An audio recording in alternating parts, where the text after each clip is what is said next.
you like how under my name I put an exclamation mark today? Well, that's nice. It's good to have. It's good Isn't to that have nice? some excitement. Yeah, woo, Chris Lord. It's good to have some excitement.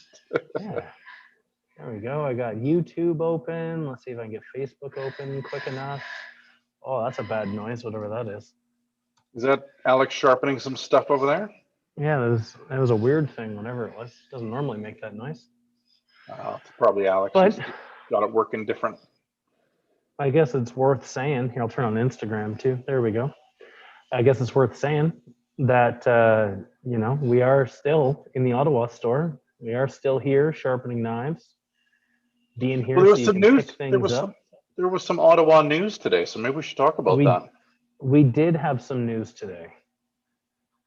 So yeah, I haven't, you know, we haven't ironed out all the little details, but the government told us that we're in this lockdown for a little bit longer, and we're not allowed to be open outside of the hours of 7 and 8, which is okay by me. I didn't really want to be here at 6 in the morning, so not huge changes for us.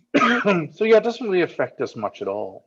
Yeah, so we're still, you know, the lockdown kind of sucks, and it's, you know, we can.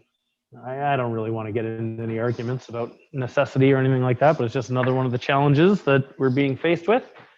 And but it doesn't really change what we're doing in the store on a day-to-day basis. So if you're in the Ottawa area and you've got knives that you need sharpened, you can always swing by the shop and you can give a little knock at the door, and one of us will come help you out. We can collect your knives for sharpening.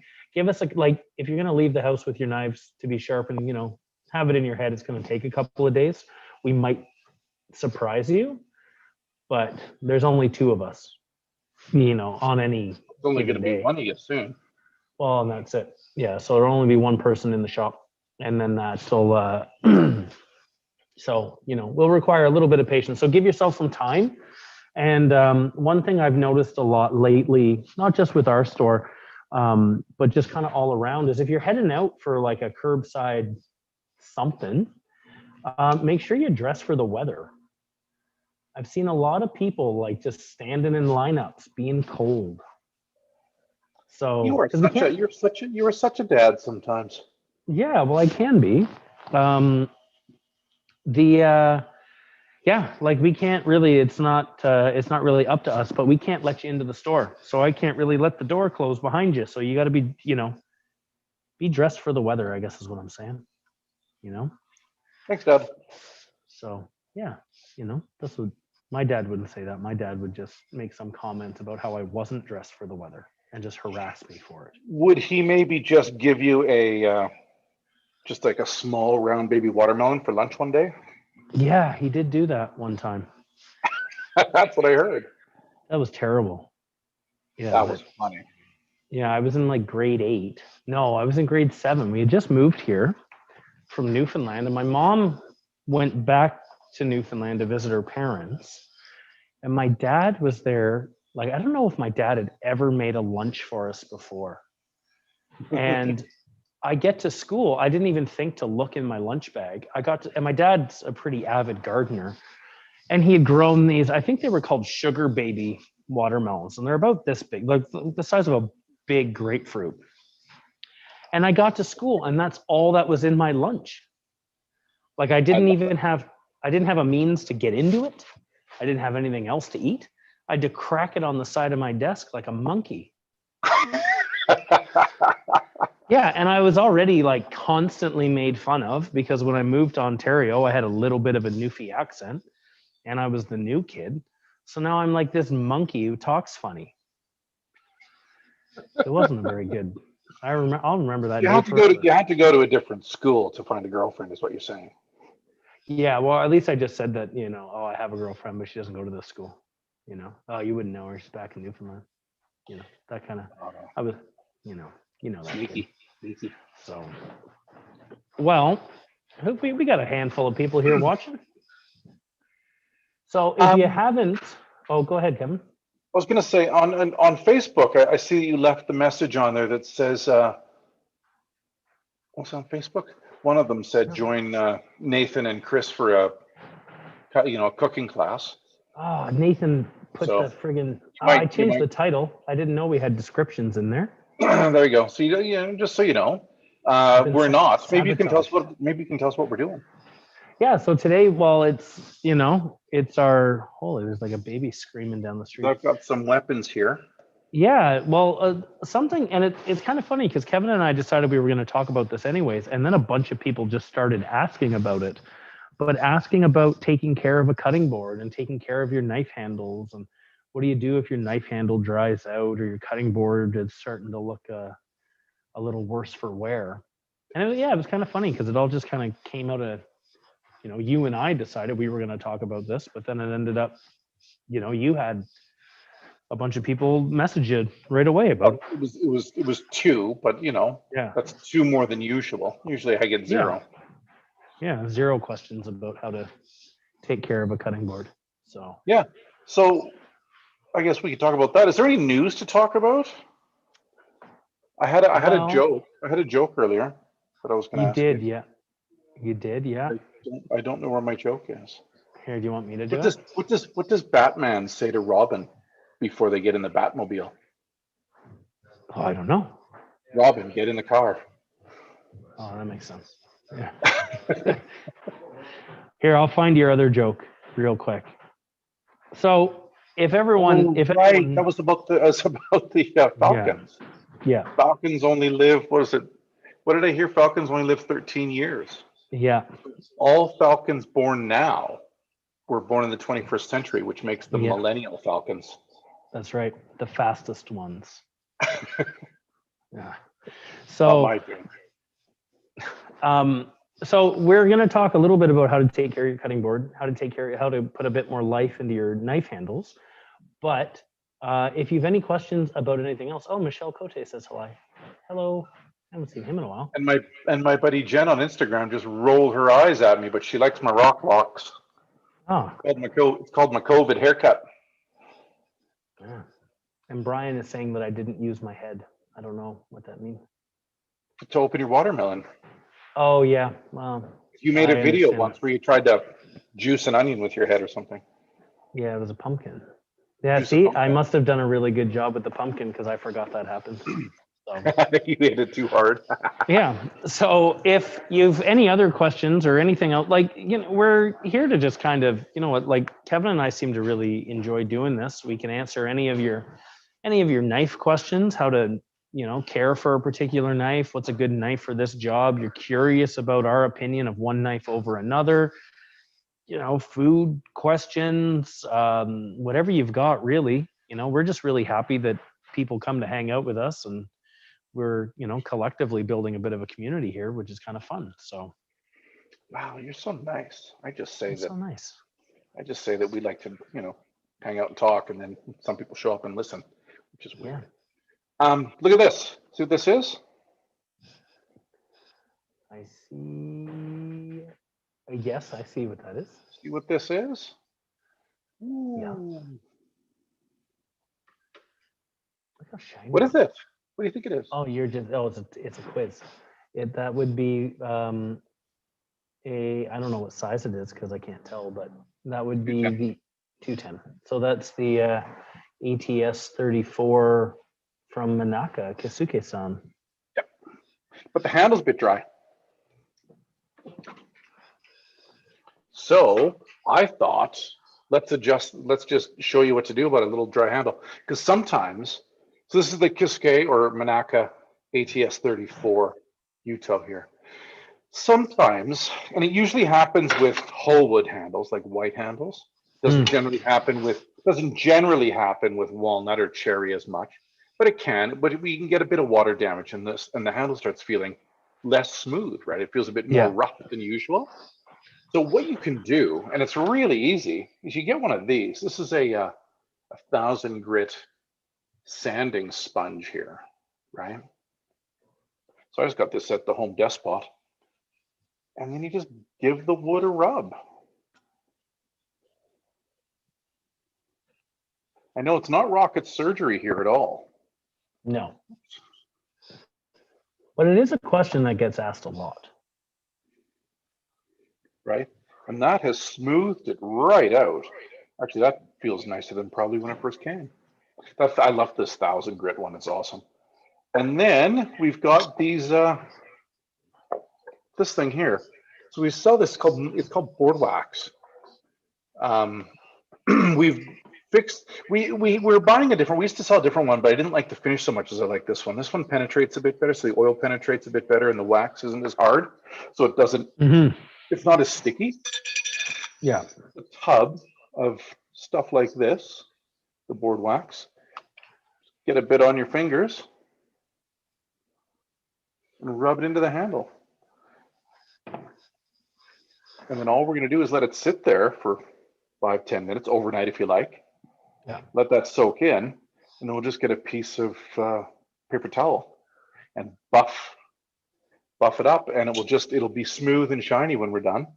And that's really all you got to do. It's not a hard process at all. I know a lot of people get concerned. They're like, oh, it's got this, it got that.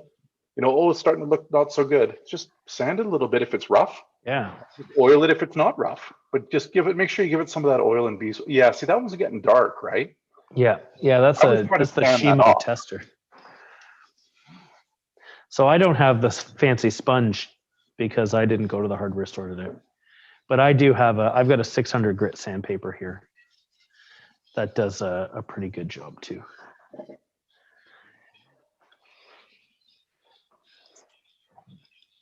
Yeah, so if we imagine we let this sit a bit longer, right? And then I would just buff it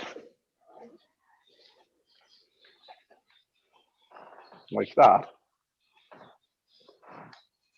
And now I've got a smooth and shiny handle. There you go. Happy days. Yeah, because that happens to your, like that'll happen to your, like, you know, cutting boards can dry out too. Mm-hmm. You know, I've got a really dry cutting board. I'm leaning. I got a butcher block here in my kitchen. Yeah, well, that's one of the things, like, because the a good cutting board would like it should last you a very long time.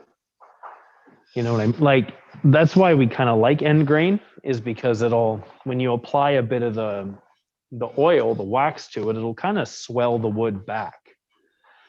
And so a lot of the scratches and whatnot in your board will kind of get sealed up. Or not, sealed's not the right word because we're not putting anything else on it, but like the wood will swell and make those scratches a lot less obvious. Mm-hmm. I think the wax just fills them in a bit too. Yeah.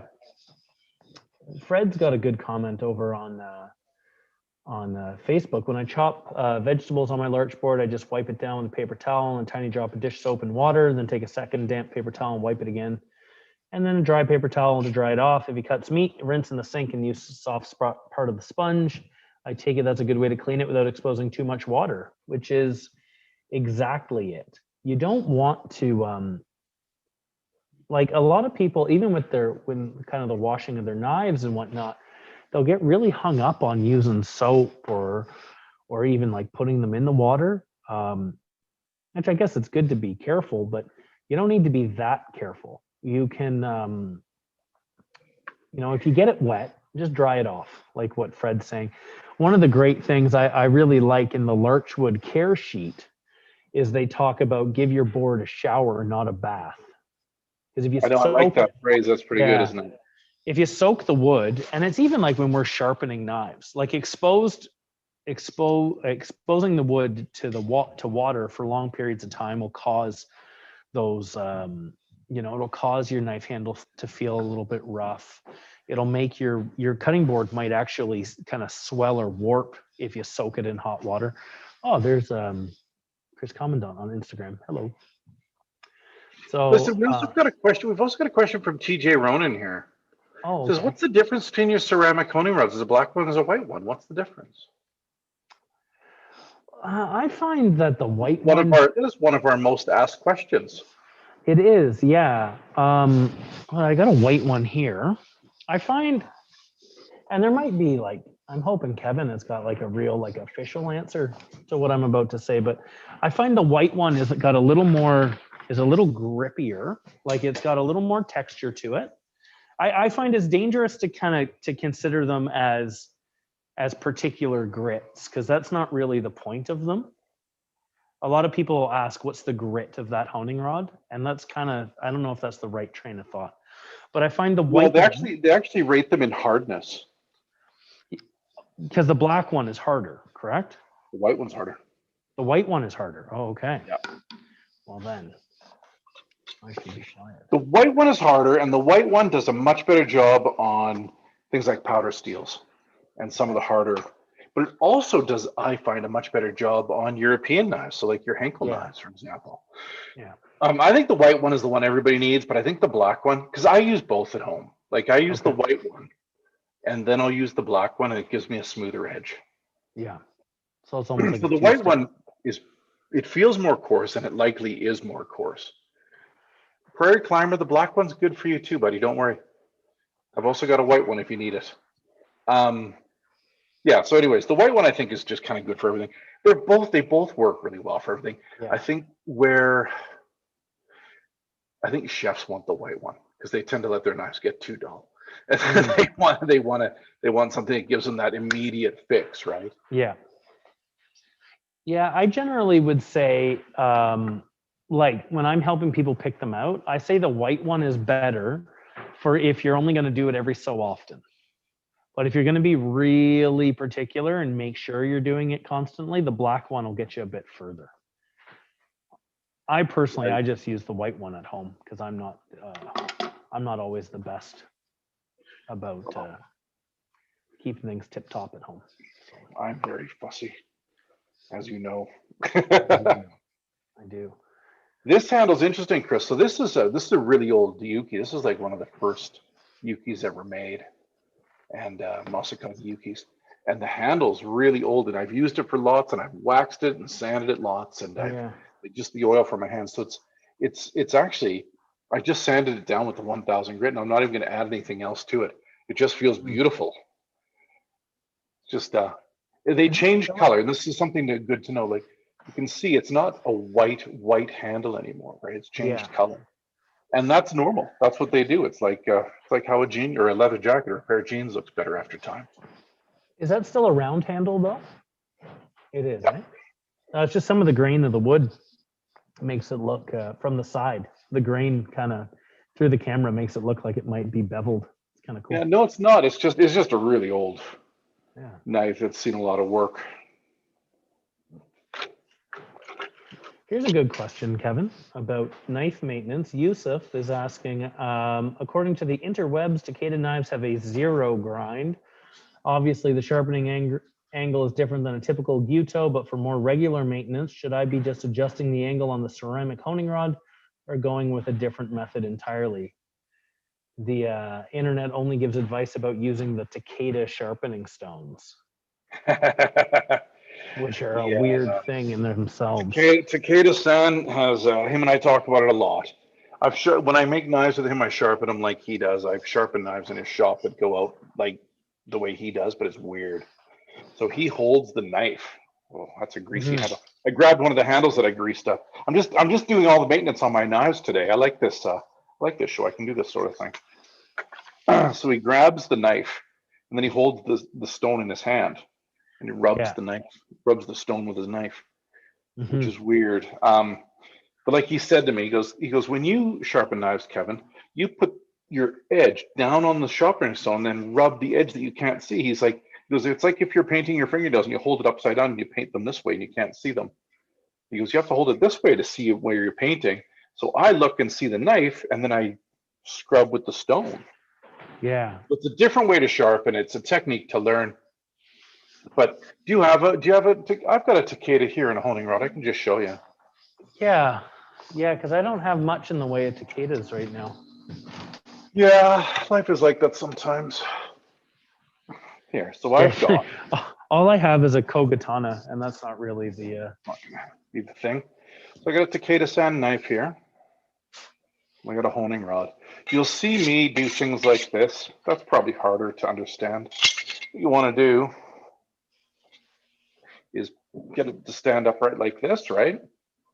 And then pull your knife. Oops.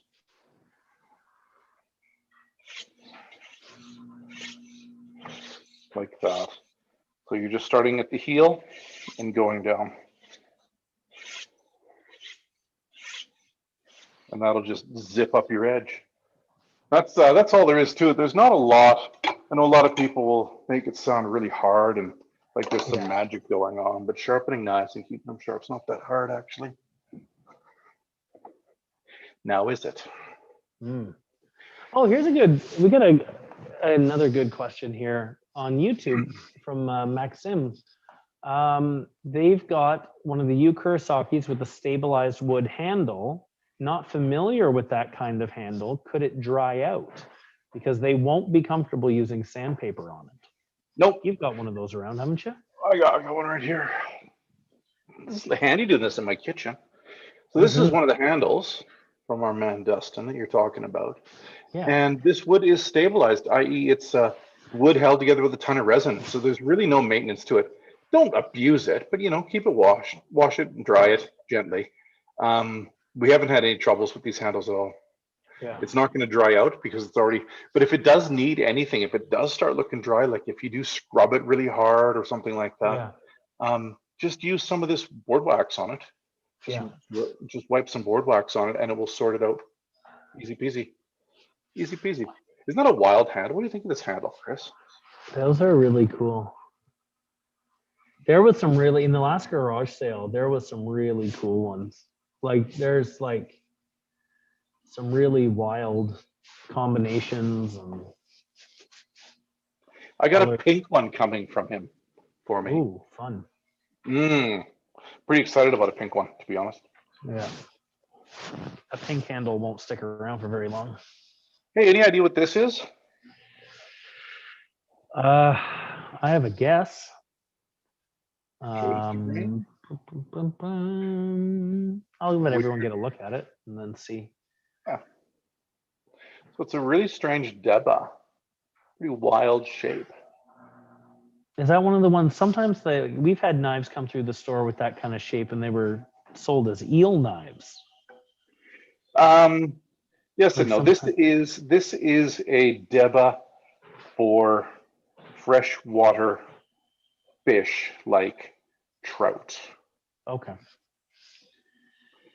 Like anything that's kind of mackerel size, it's a good knife for.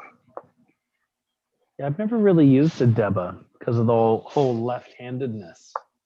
You have a deba, you just have a bilingual deba. I have a bilingual deba. Yeah, I've never used it for fish though. What do you use it for? I've always used it as a bit more of a cleaver, like not like smashing up bones or anything, but I've always used it for more of those kind of like heavier butchery jobs. Spoon Monkey's looking for, so this knife here is from Masashi. And Spoon Monkey just asked a question, and the answer is you want a Masashi. Yeah, well, I think something well balanced and heavier, around 210. It still cuts like a laser. Yeah. Yeah. Get a Masashi. Get a Masashi 210. Get the Kuroshu because it's beautiful, and you'll look at it every day and be inspired to cook. Yeah. Brian suggests a Denka, and that falls in there too. They are a little weightier. They're a little bit. They're pretty light still, I think. A Zero, Muscag Zero. Yeah. Here I've got. This is the Masashi Kuroshu that Kevin is talking about. Beautiful.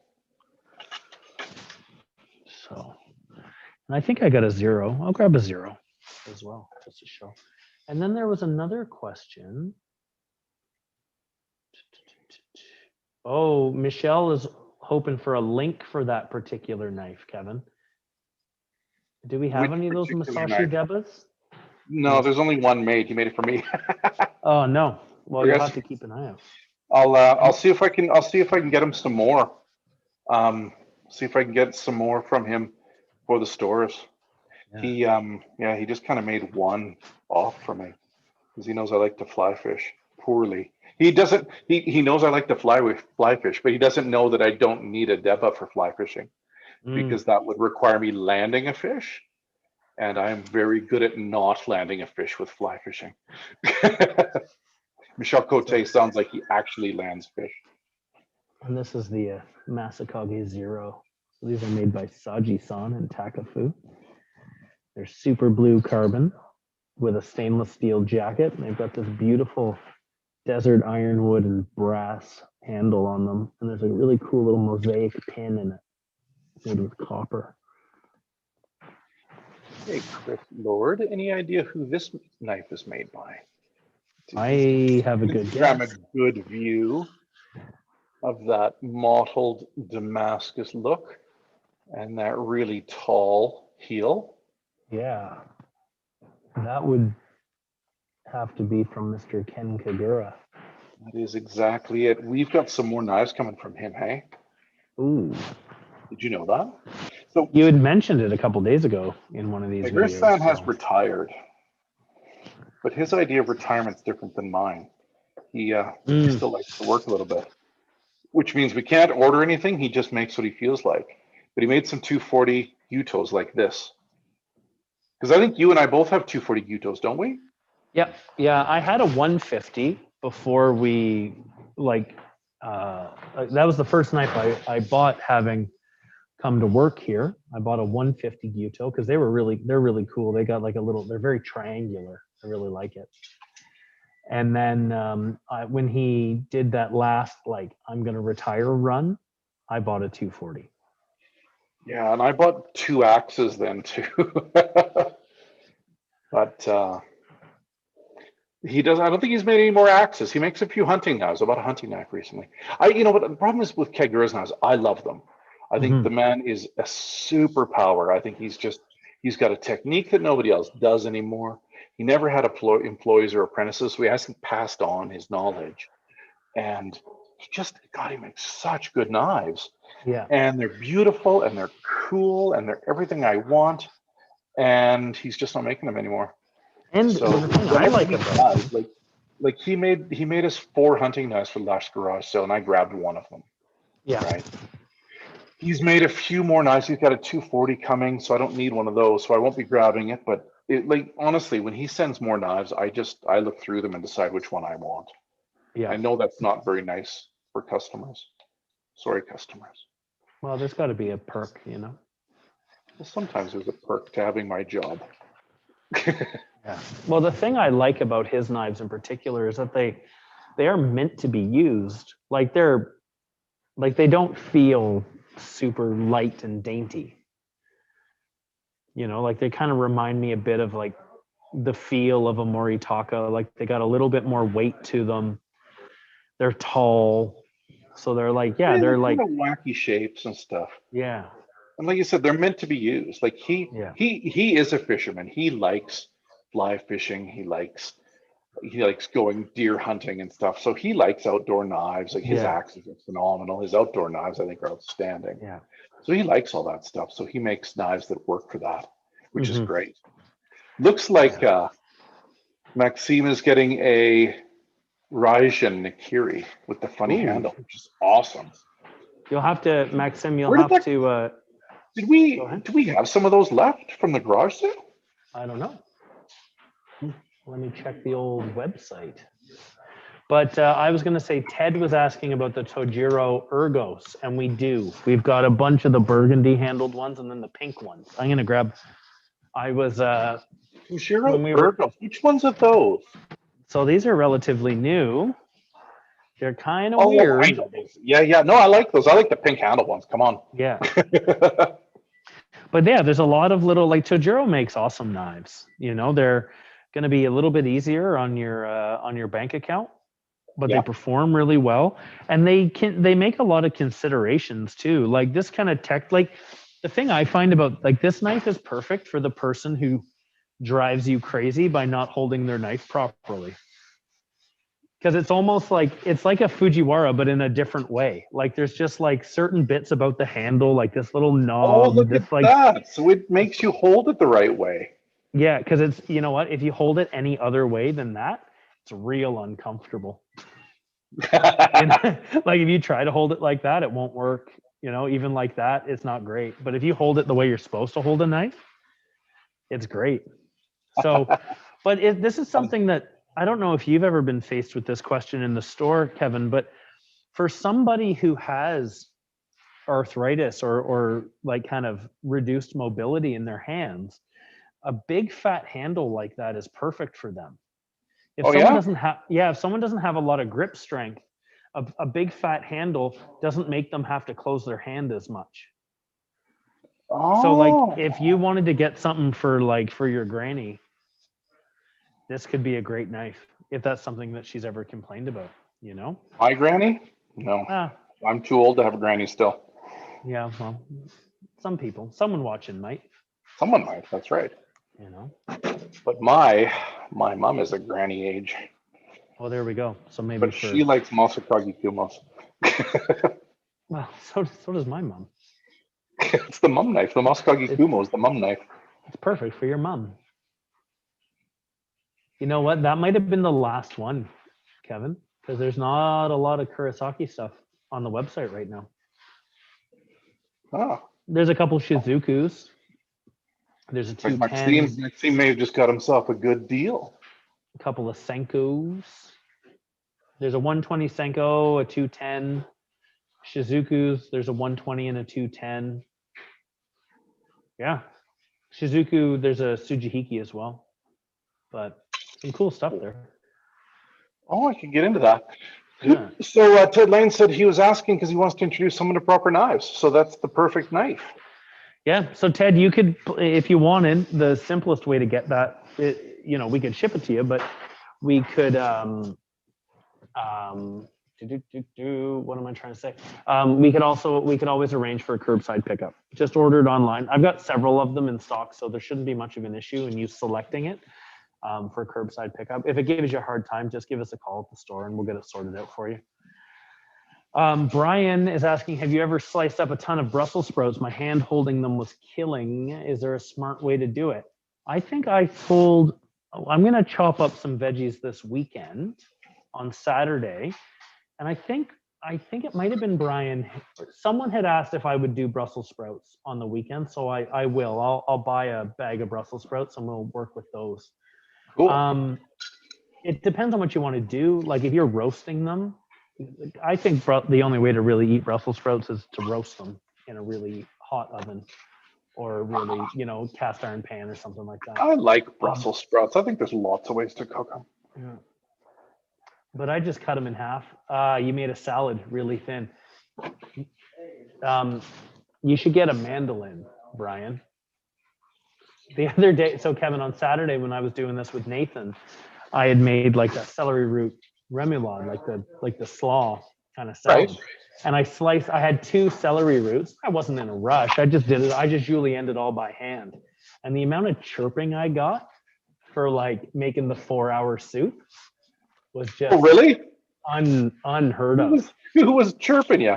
Oh, the usuals, Did they say 4-hour soup boy?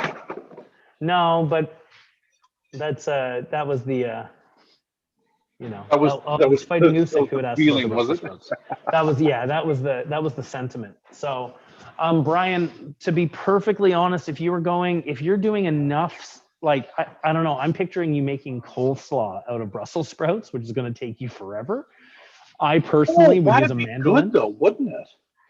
I did it one time at so we've done these a couple of times here since I've worked here, but there's a restaurant in Ottawa that does they do like an industry night once a month, where it's only open to people who work in the hospitality industry, and it's like, I don't know, the menu is always dirt cheap. It's pretty much whatever you want to make, but it's like $35 or $40, isn't it, Mecky? Do you know how much the chef's night menu at Oz would normally cost?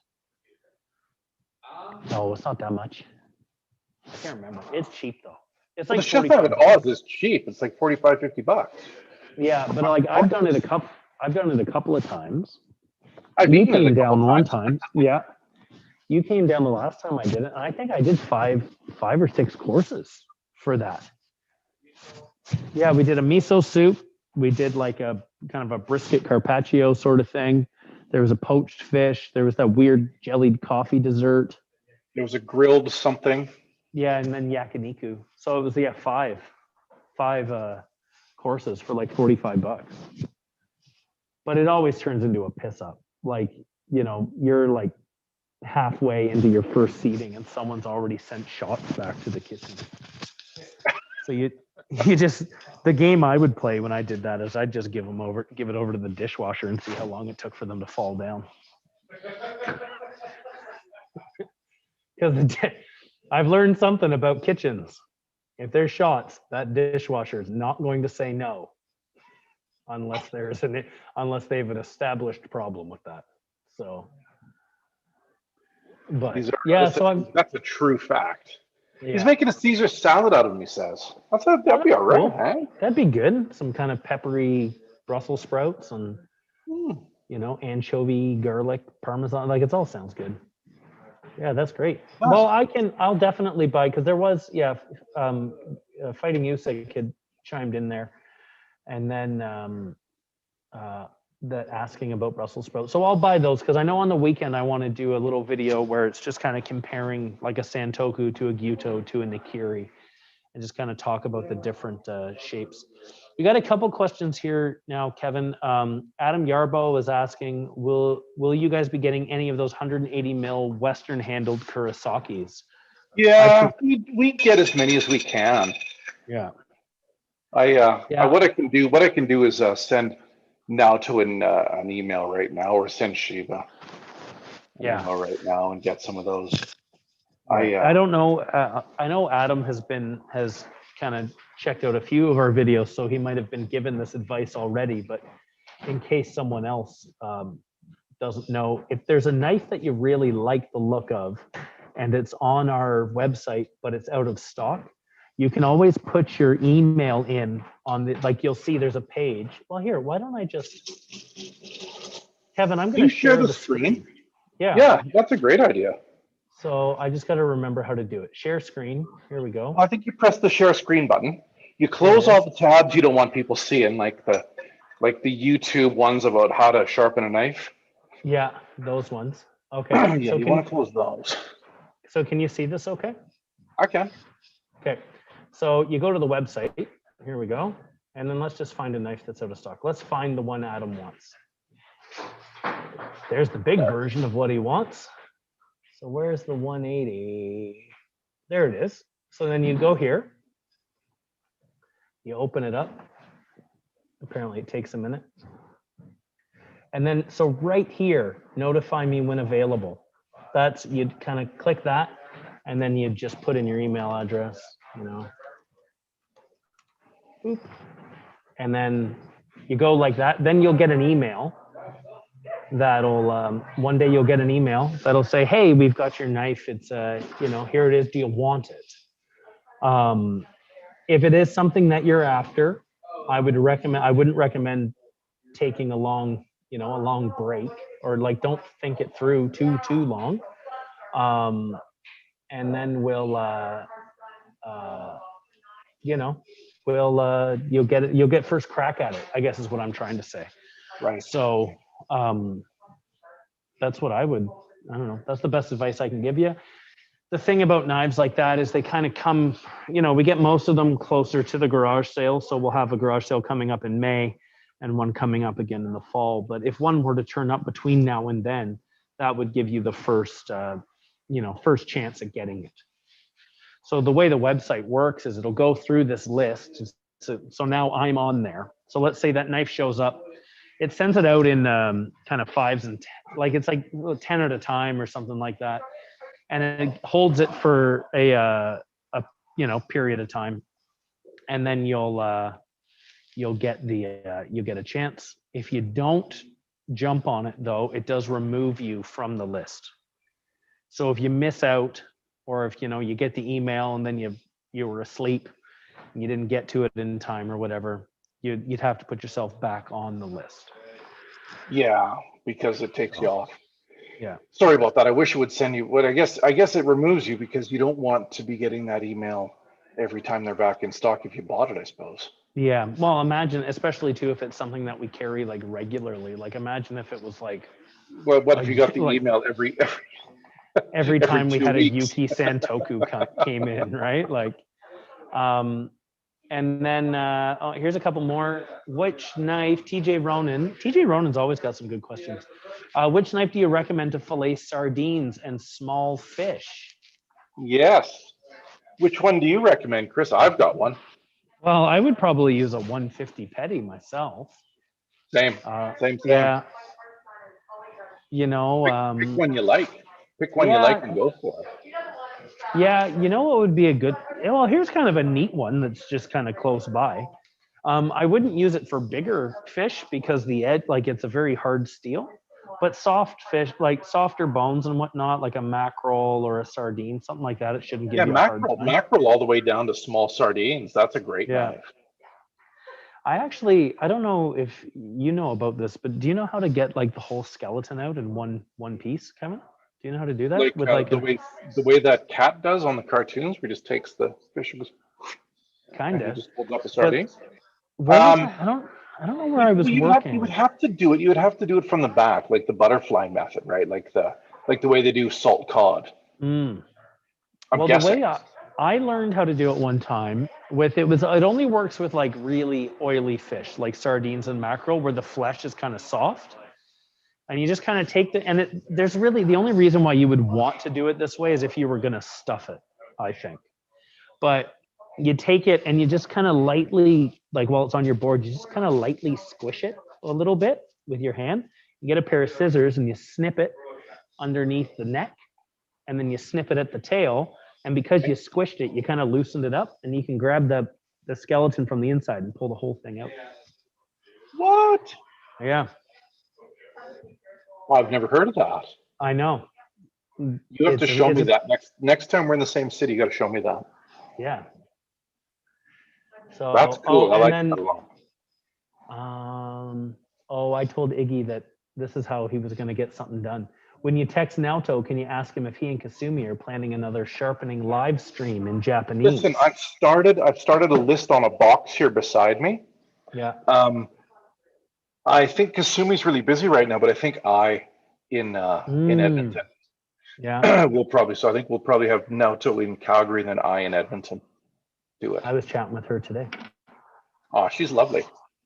You know what? I always make the effort to use what few Japanese words I know, and she seems to really appreciate it. Loves it. But she just appreciates everything. She's just too nice.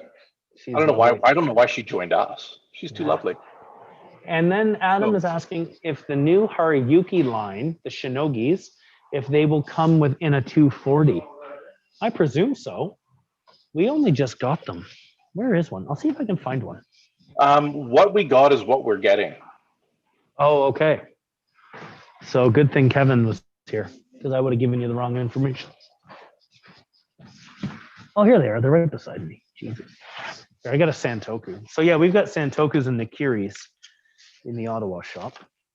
Yeah, I believe it's a Santoku Nikiri Petty line. Okay. I'm just going to look on the website because I think the website's got everything on it right now, but I'm just going to have a look. Yeah. But this is, so they're made out of SRS 13, which is a very hard powdered steel. But they've just got a little Paca and Magnolia handle, a little oval handle. It's kind of pretty simple finish, but it's what, $203? That's very fair for a knife made out of this type of steel. They're extremely fair, and and I love how they're ground as well. Yeah, that's what we were talking about. Because, let me grab I'll grab a Yokuma Santoku. So the big difference is when Kevin's talking about the way they're ground, right? You can see the shinogi or the primary bevel on this one, whereas on this one you can't. So as time goes on and you're sharpening your knife and you're thinning it out as you go, it's going to be very obvious on this knife that had happened. And it's going to kind of mess with the look of your knife quite a bit, whereas it'll appear much more natural on this one. So it's more of a, it's a bit of a design design choice, but it does make a difference, because that is something that, like, you know, if you bring your knife in to be sharpened and it needs to be, you need to thin it out, is like, we'll address it with you and we'll talk to you and show you what it means, but it does change the look of your knife quite a bit, and that might bother you. And if it does, that's fine. You know, but it's something that if you don't thin a knife out as you sharpen, it will change the geometry of your knife. It'll just get fatter and fatter and fatter. And there'll come a day somewhere down the line that you may or may not, like, your knife just won't feel like how it used to.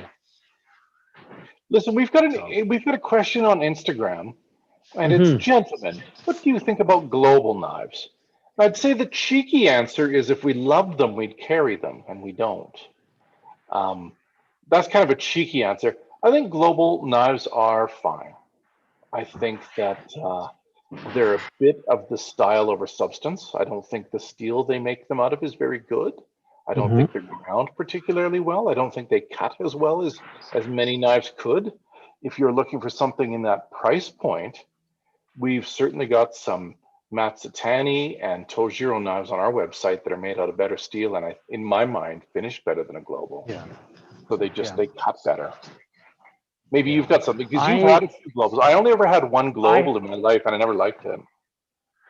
Well, so in Ottawa, prior to Knifewear opening, the best knives that you could purchase within the city were Max and Globals. Yeah. But Globals came around well, you could get Shuns too, because we used to have House of Knives in Ottawa, but you could get Shuns. And I never really cared for Shuns. There was something about the handle I didn't love. So I found myself in the Global camp for a while. And then the Mac guy came to town, and I preferred the Macs over the Globals, and I bought those for a while. And then Knifewear opened, and I started going hog wild on the handmade stuff. I still have Knifewear. Those guys are jerks, man. What a bunch of jerks. But I still, so when my wife and I split up, all but one of my Globals went to that house.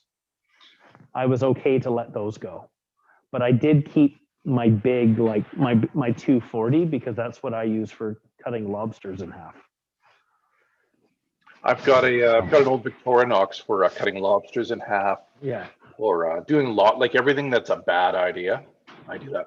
Brian Crook is saying, you know, if you can get them really cheap, sure, why not? But they're not that great, is what he said. Well, not great though. Was his. Yeah, I think for the same price, you can do really well. Like, get a Matsutani from our website. It's going to cut way better. It's going to stay sharp longer. And it's going to feel like, it just feels like a really professional knife, right? Yeah. Yeah. So,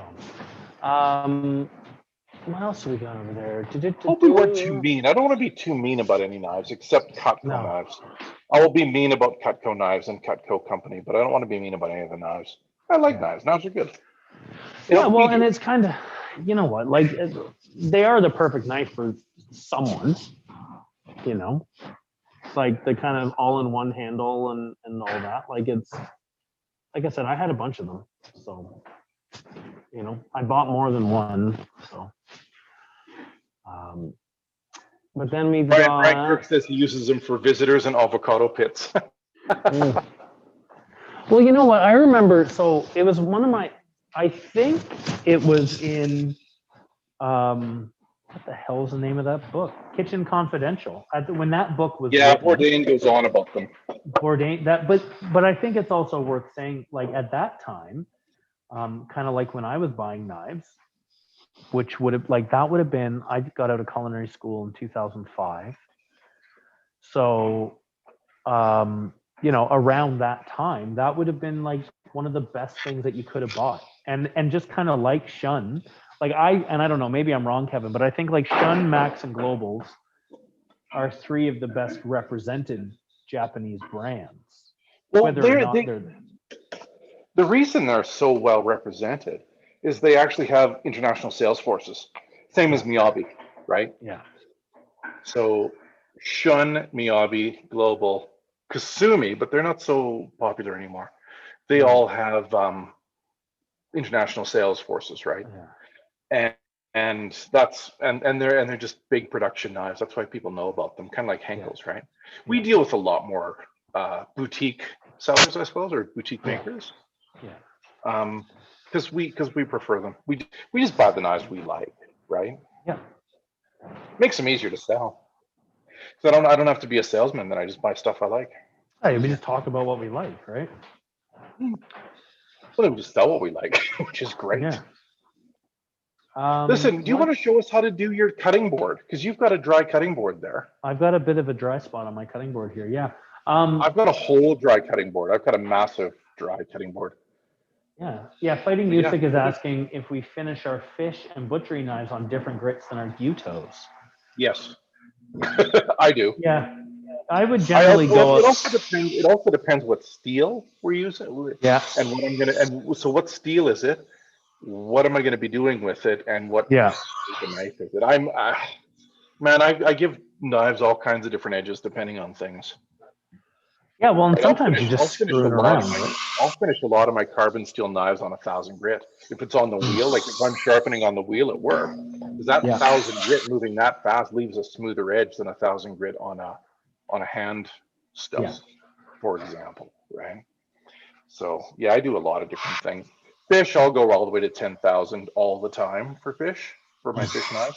But my gyutos, I often stop at 1,000 or even 1,000. Unless it's a powder steel knife, then I'll go all the way up to 10 or 15,000. There, how about that for a nerd? How about that for a nerd answer? Hey, Kevin, is that pointed at the cutting board? I can't see it. It is. Instagram is, yeah, it looks very good. But your cutting board, it looks like it's in great shape. Mine's dry as bones. But there's this spot. Oh, well, there, yeah, there, so we can show us that spot there. Yeah. So because I think it's one of the, so you can see this spot over here on the YouTube and Facebook as well. So the reason why I bring it up is because I think these sorts of things are, I don't know, Mike said it one time, and I know it's an older saying, but like, what is an ounce of prevention is worth a pound of cure. If you see little spots like this, a stitch in time saves 9. Well, there we go. See? That's what I heard. But the reason I bring it up is because these things here are little just indicators that you need to do something, right? Like Kevin was talking about the knife handle starting to feel a little bit dry. Well, it's a lot easier to give it a little bit of a sand in the moment than it is to, have to go over it all after the fact. Your cutting board is the same way. If you start to get a little bit of a dry spot, it's easier to just deal with it than having to go into like ultra repair mode. Yeah. So I've still got some of the older beeswax here, which I'm loath to waste it. So same as what Kevin did, I'm just going to take a glob on my hand and just rub it right into the wood. Now, if this was really bad, like I'll leave it here for a few minutes, but if it was really bad, I would make a point to leave it on overnight. Yeah, that's always the best. I like to do it before I go to bed. Leave it on overnight, and then in the morning come in and buff it. Yeah, but you can tell that is the spot I use on the cutting board, right? Like the rest of it is super deep. And but these boards, I don't know, Kevin, did you have this, like before the Ottawa store opened, was this board in use anywhere else? No. Oh, okay, so this hold on. Yeah. Can you show me the legs? Yeah, they've got like they're like the angle iron. Like. Those are Kelowna. Okay. So, no, they're not. They couldn't be. No, I put the angle iron legs on those. Okay. Are they wobbly? These are medium wobble. Oh, yeah, that's because I did them. Okay. Badly. So they're about 7 years old. Yep. And they're being used by everyone. Like, well, the staff, like, but you always get like the one guy who comes in and they're real mean to it, like the reason why we don't start the conversation with a Denka is here's a really fragile, expensive knife. Please use it like a hammer. Gah. There was one time where I won't name any names, but Kevin will know exactly who I'm talking about. We went to do an event. Oh, Eddie Matson. I didn't say it. We went to do an event in Toronto, and I was showing off a bunch of knives, and I handed a particular chef my knife, Eddie Matson. and I had just said, "You got quite a cough there, Kevin." Eddie Matson. And I went and handed over my knife, like, "Hey, you want to try a knife out?" And it was mine. It was my 240 Moritaka, and he just had it like way up here and just wham, slammed it into the cutting board and said, "That's sharp," and then chucked it on the board and moseyed off. I had to I'd only worked for Knifewear for like 3 weeks at that point. I had to pull Kevin off to the side. I was going to lose it. I had to get talked back from the ledge. My first work trip. I'd have let you punch him. Yeah. So Fred is saying, oh, go ahead. Fred is saying that he has an $80 stainless Shun Santoku and he doesn't feel like being super careful with things and he doesn't feel like washing it immediately after. Sharpened on Knifewear stones using 220 and 1000 and got it sharper than it's been in years. Yeah, that's really all you need for the most part. You don't need I find sharpening is as complicated as you want it to get. You would be surprised at how sharp you can make something with a 220 or a 1000 grit. We sharpen more than just kitchen knives in the store. Like we do straight razors and axes and all kinds of stuff. And I learned that you should be able, even at like a 220 or a 400 grit stone, if you did it properly, a razor will cut hair off of that grit. Now, it doesn't feel very good. It's a terrible shave, but it is possible. So you would be surprised at how sharp you can get a knife on a lower grit stone. It just doesn't have that smooth, that feel, right? It doesn't have that smooth, awesome cut. But I do approve of Fred's backup set because I have knives that I use, and then I have knives that I use when I've been drinking. And the maintenance level of both are very different. Mine are the same. Actually, if I've been drinking enough, I might pull out the really, really nice ones and then fix things in the morning because I'm an idiot. Yeah, I do that a fair bit. But I've got. Well, here I can show you. I can show you my visitor set of knives. I got a Mugi Santoku, Haruyuki Mugi Santoku. That's a great visitor knife. Yeah. And I've got not that one. Haruyuki Kokuto Nikiri. Yeah. So these are my visitor knives. And somebody's coming over. Hey, we're going to come over and cook. Remember when you could have visitors? No, not really. Well, let's go back to that. Remember, like years ago, when people could come to your house and you could do things, and it was kind of fun. I remember that. Seems a long time ago now. What a time, eh? What a you time could just, to be alive. You could just do stuff. Remember that? Yeah. I'm in really soft focus today. Yeah. I'm going to clean that window. There you go. I had to do the same earlier. I got a question for you, Chris. Yeah, shoot. I've got one of those. I think I got a stripe down my face now. I've got one of those really nice hand-caught tuna loins. Oh, yeah. Right? So, like some albacore. Yeah. Yeah, little albacore tuna. Love those things. My question is, what does Steve want his raw tuna loins that makes them so delicious? So he slices them at the right amount of thickness, and then it seems like he hits them with kind of a lemon, truffle, olive oil, chive vinaigrette. No, okay. And some puffs on them. It's wild rice, I think. It's puffed wild rice on there. How do you do that? So you take raw wild rice and you throw it in a fryer, I think, and it puffs up like popcorn. Oh. So But I know one of the things that he does, and he might be unhappy with me for saying this, but the important part Well, is he don't puts, just Chris. Just tell me. Don't tell everybody else. I won't tell anyone else, but I know that there's like, yeah, there is olive oil with a bit of truffle in it. And then, but you put that on the fish before you put any of the salt, or it's all about kind of putting it on in the right order.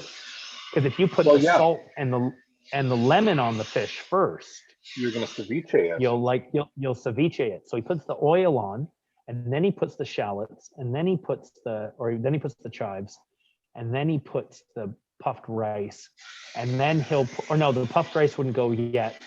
He'd put the lemon on after the chives, some Malden salt, and then the puffed rice. And I think he even puts, I think there's cilantro on it too. I think there's like little micro cilantro. Might be. Yeah. Anyway, I'm doing that tomorrow.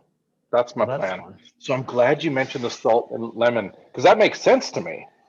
I understand that we should add them in a certain order. I just didn't Yeah, think about it because that's actually one of my favorite things. that's a good one. Yeah, we're always Plus, good for he like, also does that scallop one with the creme fraiche and the crispy chicken skin. yeah. He It hasn't had sounds that like a on in a while. stupid idea. Sounds like a stupid idea. It's fantastic. Yeah. So good. Fred's got another sharpening adventure here that he's sharing. Accidentally sharpened the shun at a Western style angle, and it works better than when it was sharpened shallower, or the Japanese style angle. This was when I first started practicing, so I guess I inadvertently hot rodded it, question mark. Not really. No, there's some, so when someone would say a Western angle, usually that's around 20, 22 degrees off of the stone, right? So there's sometimes when we're talking about angles, it gets, and when we're talking about sharpening, we run the risk of it getting real jargony, okay? And it's something that I always try to be mindful of, because jargon it scares people, and it makes But it them not also, want to try new people things. also adopt jargon pretty readily, even if Yeah. they don't understand it sometimes. Yeah. Which, yes, the jargon's just a pain in the butt for understanding things, I think.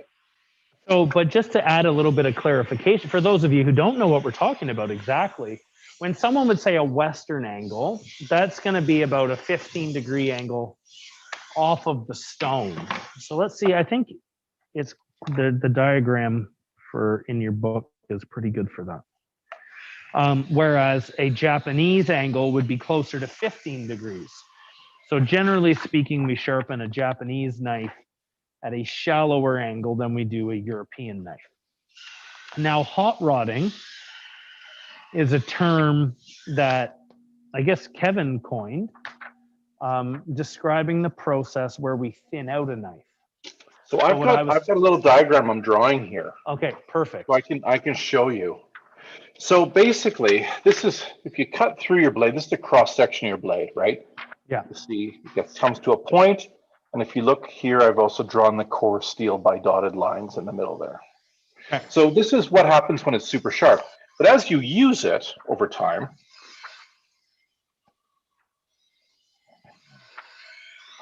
it gets blunt on the end, right? So you can see it's no longer pointy because you've worn away the edge of the steel there. So it gets blunt. And eventually it'll get really blunt. So you see it's not a point there at all anymore. See? Yeah. So what you need to do, I could just sharpen it, right, at this angle at the bottom. Sharpen it at that angle at the bottom there, but it would feel really, it wouldn't feel super sharp. It would feel like a wedge that you're throwing through food. Does that, can you see it okay, Chris? Yep, no, it looks good. Really close. So what you want to do actually is remove steel. Oops.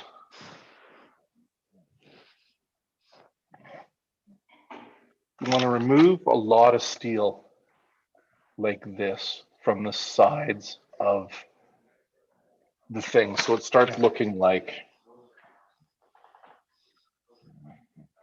let me just color it in. I think it's easier to see if I color it in. So it starts looking like that at the bottom. So it's pointy, right? And that's what we call hot rodding. It's just thinning the sides out so that the bottom is still comes to a point again. Yeah. Does that make sense? It does. Yeah. Well, Somebody give me a it thumbs makes up sense if to that me. makes sense. And if it doesn't make sense, give me a, what are you talking about, Poindexter? I'm sure there's an emoji for what are you talking about, Poindexter? It's probably the guy with glasses. Clearly and old. teeth. Yeah. That's me. See? Yeah. So, but yeah, it's one of those things that it's. Oh, Damon says Bob Ross move over. Kevin Kent is moving up. Oh, happy little clouds. Just Yeah. what you want is some happy little, just take some steel off either side. It's very easy. Lots of happy. Anthony on Instagram says it makes sense. I just don't emoji. Anthony doesn't do a lot of things. It's fine. So. Hey, Well, Tony, how you doing? Oh, Michelle gives us the thumbs up. So one there we person go. understands and one person thinks I need a perm. A perm. Yeah. Maybe, So. Chris, we should get perms next week. No, I don't think so. We've got a lot of hair. Yeah, I do. Well, on the back of my head, I do. At the tall forehead, you do. Yeah, yeah. Look at that. It's just getting it's getting taller too. Oh, Armitage wants a perm too. Chris Armitage shouldn't be watching this. He should be working. Chris Armitage has no hair. Yeah. He's what we affectionately call a slaphead, I believe. Yeah. Well, there's good hair Chris and bad hair Chris. Which one are you? I don't know. I think good hair Chris is Chris Calderon now. I think I've been oosted. I'm just the Chris we don't talk about. Medium hair Chris. Medium hair Chris, yeah. So there were some good questions there. If anyone has anything else, there's no time like the present. That's why we are here, is to kind of, it's not just Kevin and I shooting the breeze and you guys watching, although I know it's a lot of it. But could be. I've got a whole box of dad jokes here. So I suppose I could just ask dad jokes. You could. I got this whole game. Look at this. Oh, geez. Dad joke face off. Oh, it's a hilariously. Who buys you these things? Smart people. I think you bought this for yourself. Hey, Chris. Yes. Look at that. I got a whole. Look at this. 3 jokes per card. Look at that. Oh, that's too many. Oh, it's just so good. That's so too good. many. So good. No one is coming to my rescue. No one is asking any questions. Hey, Chris, what do you call a subpar designer? An inferior designer. That's hilarious. An inferior designer. It wouldn't be so bad if I didn't laugh. There we go. Oh, here we go. TJ. What kind of act could you see at an underwater circus? A clownfish riding a seahorse. Oh, that's not funny. That one's not good. That's not good at all. What a good segue to TJ Ronan's question of about starfish. No. Do you have any good knife cases to recommend to store knives and transportation? So, I think the traditional option is a knife roll. I'll get. Hey, Mecky, you can grab me a couple of knife bags there. Give me a canvas one. Yeah. Give me that one. Perfect. And then get me one of the big ones. Chris, who won the artist competition? I don't know. Who won the art? Nobody. It was a draw. These are terrible. They're not They funny. are bad. So see, double fat is saying sounds like time to get back to work. Oh man. That's rough. I'm trying here, dude. But for TJ, most of the time, a lot of people will keep, especially if you're going to and from work, a knife roll is the way to go. All right. We've got a bunch of different options. This is one made by Horace and Jasper. It's the canvas knife roll. This one, if you're looking for like something to sling over your shoulder, maybe not the best choice. But if you, you know, if you're going to pop it in a bag or just like kind of leave it in your office or something like that, that's a good way to go. The more kind of, I don't know, more culinary school options. We got two. This one will hold 7 knives, and this one will hold 18. And they're 59 and about 120. Yeah, 118 for this guy. So the thing that and Chris, I want to say too, the big one that you just held there, yeah, is the new and improved big one. It's true. So because we've been developing with this company how to make them better. So we've put better zippers on. We've got better Velcro again. We've got every stitch double stitched. There's more padding on the sides. Like that's the best one we've made yet, and the price has gone down. Yeah, which is great. Yeah, so these guys are awesome. That's the best one we've made yet. If you guys can ever come up with a solution or a suggestion to make those better, let me know, and if you know, we'll go for it. I think the one thing that's important to remember, even if you're putting your knives in a knife roll, is you want to make sure you got blade guards on them, especially in a knife roll, because they're still like, they're not in there. Like, it's not like it's a bag. Like, it's not, I don't know. They're not, the blades can still knock into each other. You can still cut yourself if you're not paying attention. Oh yeah. No, you need them all in one of these. Yeah. Yeah, just something that's going to cover up the edge and keep you safe, keep the knife safe. You know, Kevin's showing you how to tip it into because if you slide it in, you'll miss one day and you'll slice your fingertips, and that's terrible. I was really scared because I was doing it in a very weird way. I thought for sure I'd cut myself, but I didn't. Well, we got a couple good ones over here on. Hey Chris, what do you call tricks? What do you call tricks that are gross? Magic. These are terrible, Kevin. This is a whole box of just terrible jokes. The book I have is so much better. Yusuf is saying, very off topic, which I appreciate. Thank you. Hey, Chris, what's a cow's favorite thing to listen to? Music. Music. Yeah. This is a bad box of jokes. These aren't funny. This is a bad I box apologize. I'm gonna go get the book. Well, here. I'm gonna get the book. No, you'll like this. You'll like this more. Yusuf wants to buy a Fujiwara 240 Gyuto, and he understands there's a pretty big variance in fit and finish between one knife to the next because of how they're made. Would I be able to get photos of each of them and choose one, since stores are closed in Ottawa at the moment and seeing one in person may not be possible? That is something we are always happy to do. Well, there's really two answers to that question, isn't there? There is, yeah. If you are on the hunt for a knife in particular and you're looking for and you've got more specific criteria, if you were placing an order online, you could always just leave a note that says, I would like the tallest one, I would like the heaviest one, I would like the lightest one, whatever the case may be. That's easy for us to do. You can also just send an email to hello@knifewear.com that says exactly that, Yusuf. I'm looking for a 240 Gyuto, ready to pull the trigger. Could I get some pictures of what you have available? And that's something we'll happily do for you. Well, then let us know what you're afraid of and what you're fearful of having. Yeah. Because clearly you've got you've heard something.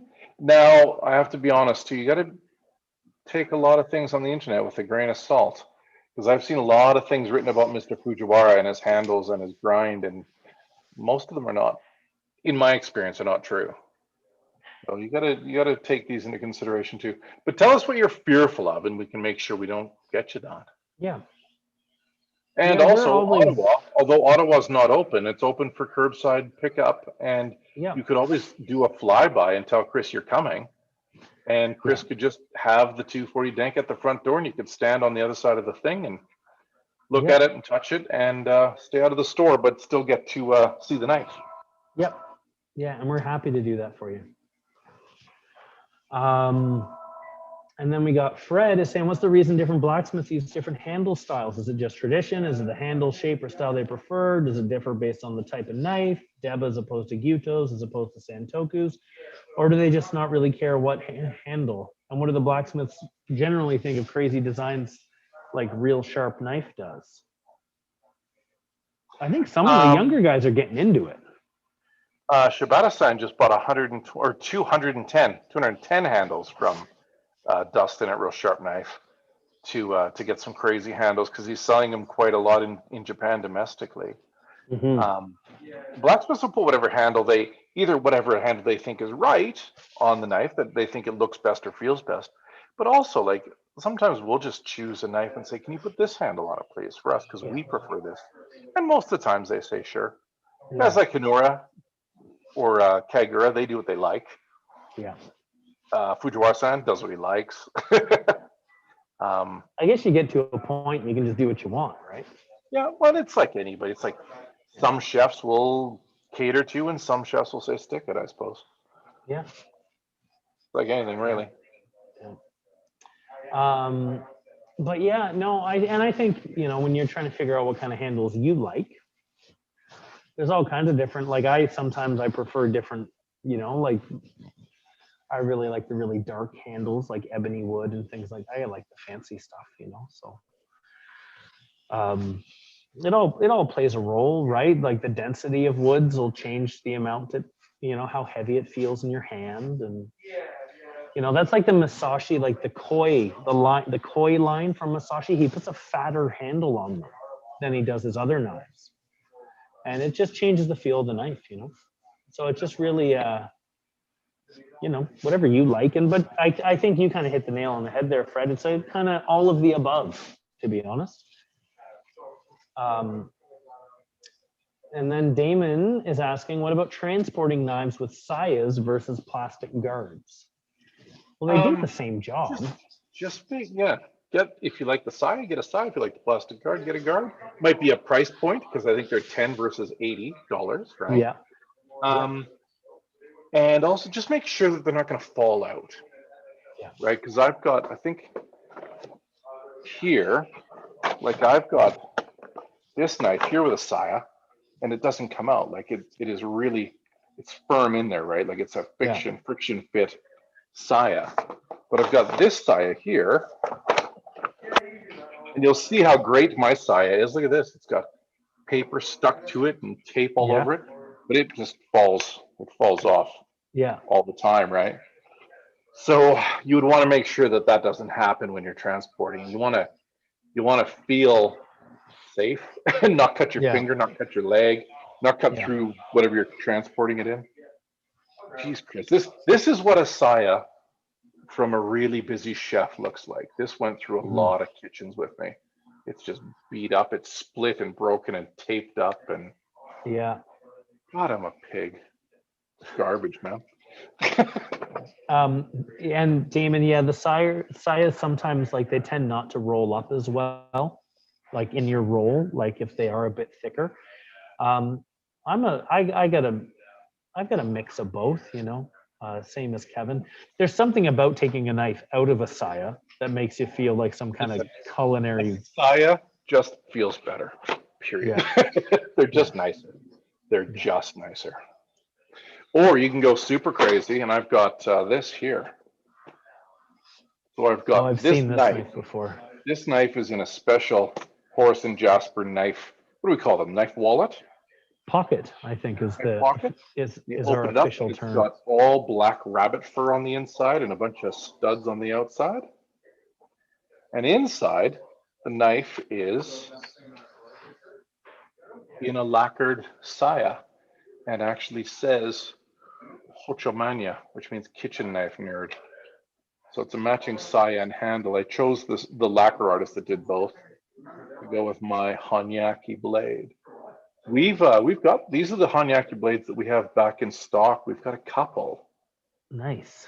And if you don't have a Hanyaki blade, Chris, you need one. They're just, I don't use it every day, but I use it on special occasions. I use it when I have to look cool, like if I'm on TV or something like that. Yeah. I just want to, like, when you want to make a big impression, you can pull out something fabulous like that. Plus, it just feels good. Like it's just you've got a connection to the past and to an old technique. It's a cool knife to use. Yeah, I like that one. You showed me that one a couple years ago. Yeah, I like that knife a lot. I've never sharpened it, but I've used the strop on it a lot, and Yeah. that knife just stays sharp, man. It's pretty Um, cool. I like it. maybe what we can do, I'm going to answer Dr. G's question, but maybe we could explain what honyaki means, because that's kind of that might be a word that most people don't know. Maybe. So Dr. G, what grit sandpaper do you recommend using on the handle that feels dry and splintery? Would you sand it wet or dry? If you sand it wet, do you need to let it dry before waxing it? So Kevin's got a 1000 grit sanding sponge, which And it's works wet. really, really well. It's a wet sponge, but I use it dry. There you go. I use I it guess dry. it, If you're going to use it wet, you can use it wet too. If you're going to use it wet, let it dry for a day or two before you wax it. But you might have to sand it again. So just do it dry. That's what I do. It's easy. yeah. So yeah, it's a pretty easy one. Honyaki. It's not a forging technique. It is a heat treating technique. So it's the way old samurai swords were built. So, well, not built, the way they were heat treated. So samurai swords, the edge, so the sword has a long blade, right? But the edge, Mhm. right along the edge, is very hard steel, and right along the spine is softer steel. Now that is one piece. Well, actually, in a sword, inside the blade, there's a softer piece of steel. So it's hard steel wrapped around the soft steel, and when they heat treat it, they make the edge harder than the spine. So it's a lot of things going on there, right? But with a Hanyaki knife, they do the same thing, but it's just one piece of steel. So it's a single piece of steel with the edge. They've heat treated, so the edge is harder than the spine. So what the blacksmith will do, he'll hammer out that one piece of steel, and he puts a bit of clay on the blade, on the edge, really thin, but then he puts a thicker layer of clay on the spine. So when he heats it up and then quenches it, like plunges it into cold water or oil to cool it down, what happens then is the edge cools faster than the spine, so the edge gets really hard and the spine stays a bit softer. Now, that's a lot of pressure to put on a blade, right? And Mhm. that's when the katana gets its curve, right? Because it curves as you put it in the cold water, it goes, "Arr!" And that's when it gets its graceful look. Kitchen knives will move as well when you do that, when you're heat treating it to two different temperatures or two different hardnesses. So what happens when you're doing a kitchen knife, and one of the reasons why Hanyaki knives are so expensive is that you forge 5 knives and then you go to heat treat all 5 knives, and anywhere between 1 and 4 or even 5 can break. Generally, 2 or 3 out of 5 will break in that process. Now, the ones left, the ones that didn't break, are fantastic knives, right? The other ones Mhm. had flaws in them for some reason.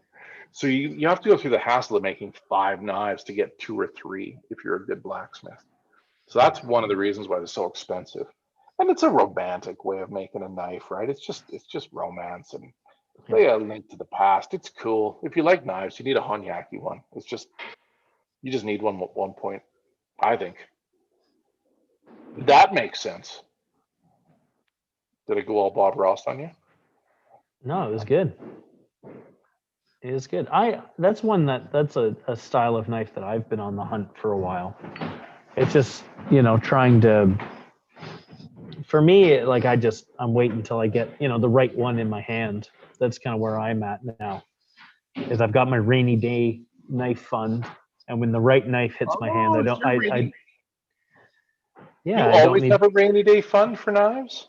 I've had one for a while now, yeah. So now I don't have to really think twice if the right knife gets into my hand. I've managed to That's squirrel nice. away a fair bit That's nice. for that. So, if I don't spend it all on Lego and, you know, We had Dungeons a and manager's Dragons books. we had a manager's Zoom meeting recently, and Chris built Lego the whole time. Yeah, well, it I was on think my it was day a off. millennial. I think it was a millennial Falcon. No, it was the big walker. It was the AT-AT. Yeah. Oh, I went on a Lego kick when the before Christmas. So Catherine Duncan over on Facebook just asked about sharpening stones. Are some better than others to get a long-lasting edge? Currently using a combination stone. Yeah. It's like cars or pens or whatever. Each brand is different and gives you different qualities, right? We, like, even with Nanawa, we carry 4 different qualities of Nanawa stones, right? Because they different price points and they do different things. So the answer is some are better at lasting edges than others, and some give a smoother finish than others. Yes. And some one, like, you know, Kevin was saying, we've got, like, you know, the Nanawa Professional, we've got the specialty, or they just call it the special now. One of the big differences I find between the different stones is, and it relates on how they work on your knives too, is the stones themselves are of different hardnesses. So, you know, like sometimes you might say, like the Naniwa Professionals, which are really, really hard, dense stone, they're going to cut the steel a lot faster. They're going to wear things out a bit quicker. They're really well suited to really, really hard steels. I'm personally not a huge, we have a couple of combination stones. I don't know that in the way that I do sharpening, where we generally have quite a few knives that need doing, and, you know, I wouldn't personally reach for a combination stone in the way that I sharpen, just because they're generally a little bit narrower, and that means I'm going to have to spend longer on a knife. But then also the fact that you've got 2 stones kind of glued together, and if you use one stone more than the other, sometimes it can make for an uneven wear and they get a little bit wobbly. But that's coming, like, you know, if we're doing 30, 40, 50 knives a day, that might not be something that you need to worry about. I think a combination stone is perfect if you're just kind of getting your feet wet. You want to see if you like it. You want to see if you've got the patience to get good at it, or if you just want to have a stone just to keep in your knife bag, like if you're going to and from the kitchen at work, and just something small to keep around for touch-ups. I think it's a great option there too. Yeah, I'll tell you what, in my camping and ice fishing gear, I've got a double-sided, like I've got a combination stone that I take out with me just for those emergencies too, right? I know as a chef, I always had an emergency 1,000, 3,000 combination stone. Like I had my sharpening set at home, but I had one at work that was just oh shit, my knife is dull. I need to really quickly fix this. Chris G, or sorry, Dr. G, is saying, Chris, good, I don't have to ask this. Do you do any D&D inspired dinners? You guys are such nerds. Do you do Dungeons and Dragons dinners, and what knives do you use to prepare them? I don't know. I've yet to do it. Normally, if, like, you know, Jesus, it's almost like it would have been 2 Christmases ago, would have been the last time I had people over to my house to play D&D. Usually we just order pizza. But if I was going to cook and like do some, and I wanted to make a bit of a show of it, I would use my 240 Moritaka Kiritsuke. And what would you cook? What would you cook for a D&D meal? Alex noticed, I just want to point this out. Alex noticed I was leaning, so he's brought me a chair. Look at that. What a good guy. That's what pals do. I would. Did you threaten to fire him again? No. Well, you would have heard me. Well, I was just wondering if you did it before, because it's mean. Yeah, maybe. Yeah, keep an eye. If I get tired, bring me a goddamn chair. I don't know. I usually I like finger foods and stuff. If I was gonna go all out, I'd probably make I'd do ribs or wings. You know what? I do cook wings for game nights. If I do. But I think he's not talking about.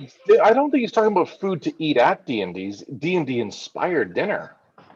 Like I would cook. I would roast a leg of lamb with the bone in it.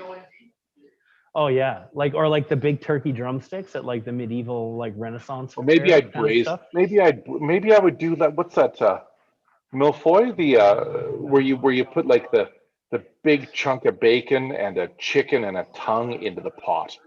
Oh cook yeah, it yeah, all yeah, yeah. together. Pot au feu, Yeah, there we go. or like the choucroute garni, one of those kind of things. Yeah.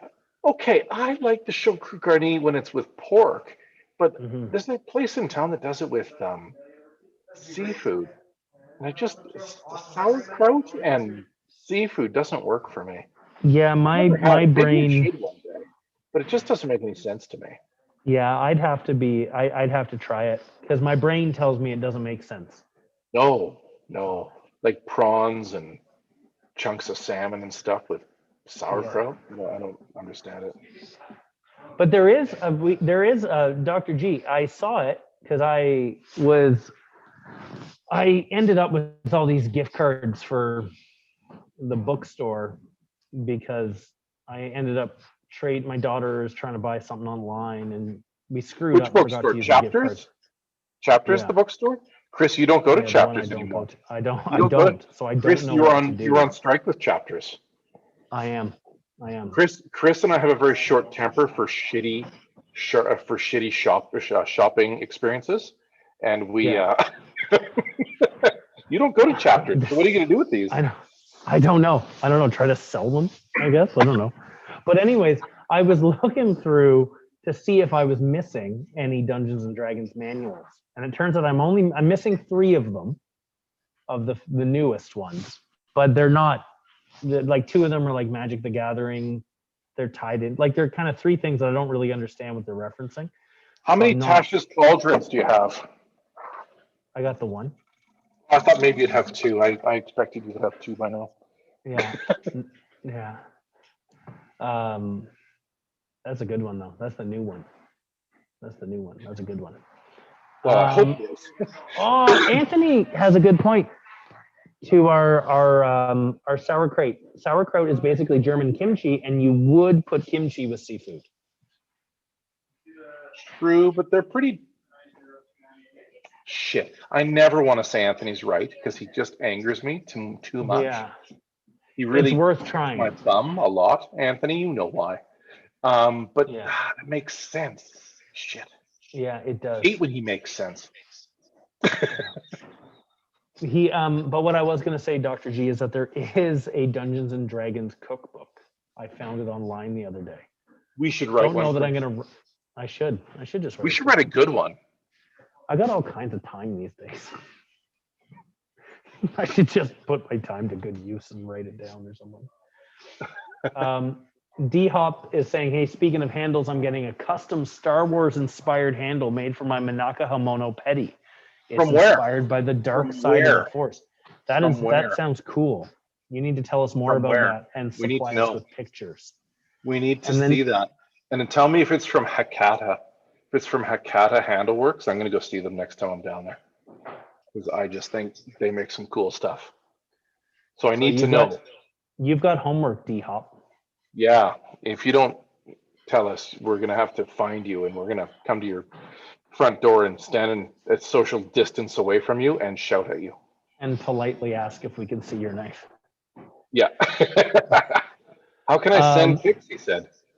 You can email them. You can send them to me, Chris@knifewear.com. And That's I can KRIS or CHRIS? CHRIS @knifewear.com. That would be really cool. Takeda system. What are you? It's a Baby Yoda handle. Oh wow. I'm Googling this stoked thing on that. right now. Dagobah system. Is that like a? That's where Yoda lived. Yeah. I know, but is that a website? Dagobah system.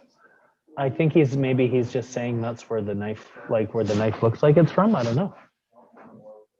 He's really opened up a mystery here for us. I know, but now I'm searching.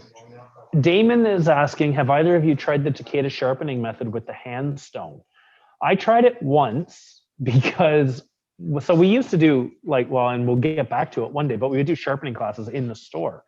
And one of the parts of the thing is we say, hey, bring your own stones and knives. We give you a discount if you got to pick up some stones to get through the class. And a guy said, he's like, well, I've got my own knives. I got my own stones and I'll come into the class. I'm like, yeah, sure.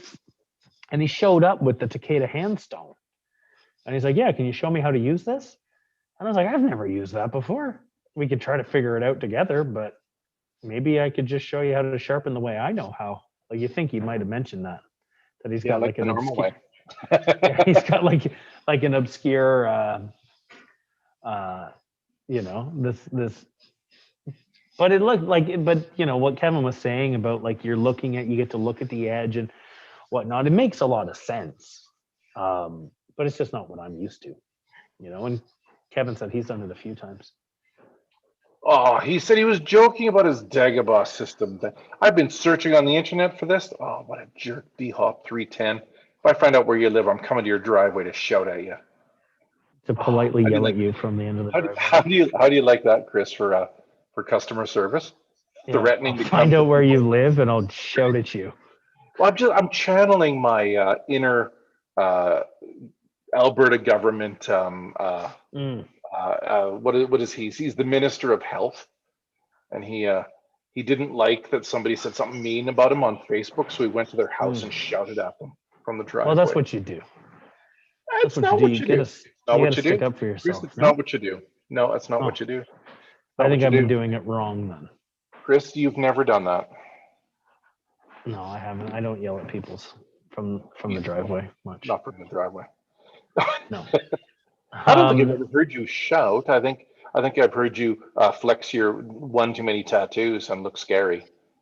Yeah, I don't normally have to shout, but I can get quite loud if I have to. The only person I think that we work with who's ever heard me yell is Alex. Probably Al. Probably Al. Yeah. Alex has heard me yell, and he's seen me kick over garbage cans and threaten to kill people for very stupid reasons. Yeah. How's that for your hashtag chef life? Hanging on by a thread. You think it's appropriate to threaten someone's life for taking too long to bring food from one end of a building to another. Chris, not every chef gets broken, but you and I did. I got broken hard. I got TJ broken. is asking, I would like to buy a Japanese style boning knife. Do you have anything to recommend? God, I'm going to go find out where TJ lives, and I'm going to go to his house and shout at him from his driveway. You shouldn't do that. That's inappropriate, right? Okay. Now, TJ, I've got a follow-up question for you. When you say Japanese style, do you mean you want something with a Japanese handle, or do you want are you looking for their answer to a boning knife? Because it's not an easy translation. I'm gonna grab two things that could fit depending on what you answer. I'll have the right thing. One's called a Hanasuki, which we've talked about before. It's a boning knife designed predominantly for poultry, and we just happen to get what I think, if you're looking for a European style boning knife made out of Japanese steel. Oh, you've got two different answers, Kevin. But I like what you. I have the only options in my kitchen currently. Yeah. Well, I've got only the options that we have in the store. So that's the Fujimoto Hammer Tone Hanasuki. This is a knife designed mostly for poultry. You can use it on other types of steel or other types of meat. I like it the only thing I don't love this particular shape for is if you're doing if you're removing silver skin on a dainty piece of meat. Like for a pork, like removing silver skin on a pork tenderloin, I find the tip of the knife is just a little too fat for me to do. Yeah, I also don't like it for tunnel boning. Like if you're tunnel boning a pork shoulder, and tunnel boning is when you just kind of cut all around the bone and then slide the bone out, like taking your arm out of the sleeve of your shirt, right? Where you don't disturb the meat, you don't cut into the meat and then cut the bone out. You just kind of you go around and around and then slide the bone out. I find that's not so good for tunnel boning, but for everything else, it's pretty great. Yeah, but so my other option is this one from Kasumi. We were talking about Kasumi earlier, and this is the only. Oh, Kevin's got a cool one. Which? Can I see the handle? Oh, that's the handle I like. Well, the problem is these handles. They stopped making these because these handles all broke, they all cracked. Oh, I didn't know that. I've got a bread knife and that little sandwich knife in that line. Me too. And then I've got this boning knife because I like the shape of it. I Yeah. like the handle, except wait, they'll all crack. That's why they stopped making it. The handle just wasn't stable. So they stopped making it, which is a bummer. Yeah. And then, so this is the Kasumi boning knife. That's a Kevin great had, boning knife. I've got the same yeah. knife. Yeah. So someone who's looking for a more traditional boning knife, made out of Japanese steel, this is the one. You know, they're like, I think they're $200. If I was smart, I'd have a price tag on it, but I just grabbed it from a pile of stuff being put away. Not And smart. you know, but like a lot of the time, because when people are shopping for boning knives, they're always looking like it's like the number one shape for trying to bend a knife, Don't which bend that. drives me crazy. But this one does have a slight amount of flexibility to it. Oh, Alex has got bread knives for me. Alex. Don't know why, but here, you want to see a bread knife with a nice handle? Look at that. That's them That's McCusker flame. all. Listen, I like how those feel a lot. I Yeah, really, really, really like that bread knife, but I yeah, like that whole line. It doesn't break the bank. They feel no, awesome, and the blades are really yeah, thin. Those are a really precise set of knives. yeah, Look beautiful, feel great, and don't break the bank. yeah. This is Makaska Flame, 264. those are great. Yeah, Those are that's great. 264 for Damascus bread knife. Yeah, I'm a fan. I'm a big fan. Oh, Dr. G says he'd like you to do a knife skills class for a 7-course meal, but only use the Tosa whale knife. I get to choose which one. Well, that's very kind of you. Yeah, get the humpback. It's Yeah, got well, better you didn't shape. say seven courses. Can two of the courses be um, can two of the courses be like Oreos? Can I just put Oreos on a plate for two of the courses? Why just two? I don't know. I figure I could manage five, but I think the last two courses would tucker me out. Oh, Anthony's over on Instagram says about 10 years ago I bought a Kasumi Hanasuki that Kevin didn't like. It's a bad Hanasuki, so Kevin was right, but it is my wife's favorite. That was my old Hanasuki. That's the first Hanasuki I bought. He bought my used knife. I hated that knife. I told him Mm. that too. But I Well, hate that's this knife. kind of He's like like, "Oh, I that's funny. I have a knife like that. It was and it's a Misono UX10. I bought a 210 Buto, and I is the only knife I ever purchased online. And I got it, and there wasn't anything wrong with the knife, and I got fairly good service from the person I bought it from. There was no reason for me to be upset or anything like that. But the knife itself, the Misonos are quite shallow. So when I was using the knife, I kept punching the cutting board. So I've always been kind of hesitant to, that's my knife I didn't like, and I ended up giving it to. I gave it to Ivan at Union because I bought a few new knives on the company credit card. And I just, I was like, here, you can have my old knife. He didn't know I bought the other ones, but it was like me feeling good about it. So, I that Kasumi Hanasuki knife is a great utility knife. It's a terrible Hanasuki. mm. Dr. G says, "Hey Kevin, have they finished the office floor yet?" No, but they're working on it. Oh my. Why don't the seagulls fly over the bay? Oh, I know this one. Because then they'd be bagels. Oh my. Did someone send that to you? Or are you just finding that? Funny. Just a funny fucking joke, man. So, well, why don't You I? know it's a funny joke when you have to tell people it's a funny joke. Yeah, when you have to remind them it's a joke. And funny. I go through that with my kids too. They're like, it was funny. I'm like, no one even knew you told a joke. So, trying to explain humor to people between the ages of 6 and 11 seems to be a hard thing to do. I guess, why don't we I'll kind of bring it into some news for a minute. If you've got any other questions that you'd like to, or kind of points of conversation you'd like to bring up, go for it. Shoot it into the comments there. We're on Instagram and Facebook and YouTube. If you've got anything that you want answered, by all means, let us know. On Thursday afternoon, kind of same time, 4:00 Eastern, 2:00 Mountain Time, Kevin and I are going to be at this again. We're gonna cook up a couple of things. We said it was just going to be kind of weird stuff, so we're each bringing something to the conversation outside the box. Mine, I don't know. I really like what I've bought, but it's not What too did you weird. get? Is it a surprise? I'm bringing up. I I'm don't know. going to Do get. we need? I think I've got Well, a. if I you think told, I've got a deer heart in my freezer.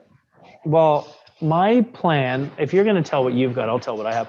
I ordered a lamb neck from the butcher shop I like. Yeah, you should put that in the fridge now, Kevin, so you don't A forget. white-tailed deer heart. Yeah. Yeah. So I'm gonna braise a lamb neck, I think. Everybody loves a braised lamb neck, man. Well, you know what? It's got a ton of flavor. It's not particularly expensive, and it makes a really good, like, I don't know, like a tomato. I'm gonna do like something kind of tomatoey, so I can, like, I don't know, cook some beans in it or something. I'm trying. It would be really good with pasta, except I'm trying to be less fat, and pasta makes me fat because I eat too much. So, so yeah, we're gonna do some cooking on Thursday, and then on Saturday, I guess I'm chopping up some Brussels sprouts for Brian and fighting Usyk. What are you going I to don't fight know him who's about? gonna help Are you me. going to fight him? I don't know. Are That's you his name fighting on Usyk? Instagram or on YouTube.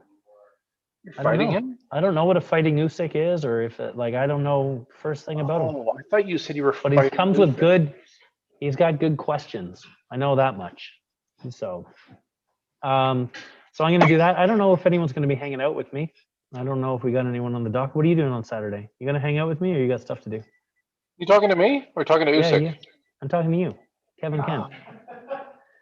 I could. And weather might be nice though. Yeah, see, the problem is I might want to go ski. Don't worry, I'll figure it out. It might be Kevin. I know it won't be Nathan. Nathan told me he's not free. I'll find someone to hang out with us, so it's fine. Nathan said no. He What did. what a brat, you know? What a brat. What a brat. We'll So fire yeah, him we're gonna next do week. that. So we're gonna do some knife skills on the weekend again. We're gonna do some cooking in a day from now, or a couple days from now. I don't remember what I said we were gonna do next week. Let me look real quick.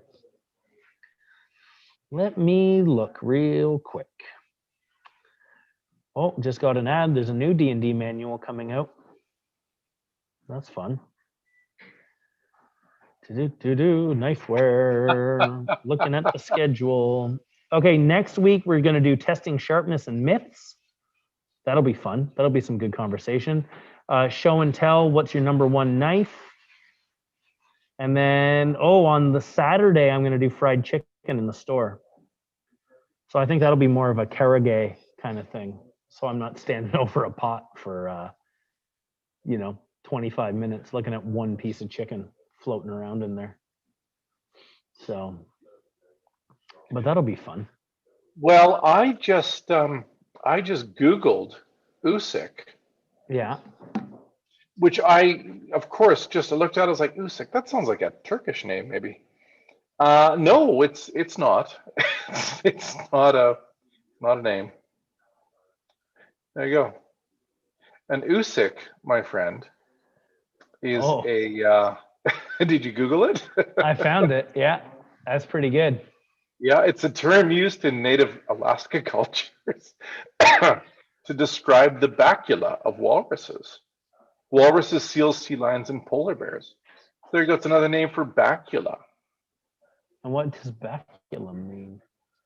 Oh, you don't know what a bacula is or baculum is, Chris? No. Oh, it's a penis bone. And there you have it. So there you That's go. a good. I think There you fighting go. Usyk is a pretty cool dude. He's a walrus As- penis bone. but a fighting one, you know? Maybe he fights with Usyks, Perhaps. uses them as a weapon. Oh, TJ Ronan has a dangerous question. What is the most you've spent on one knife?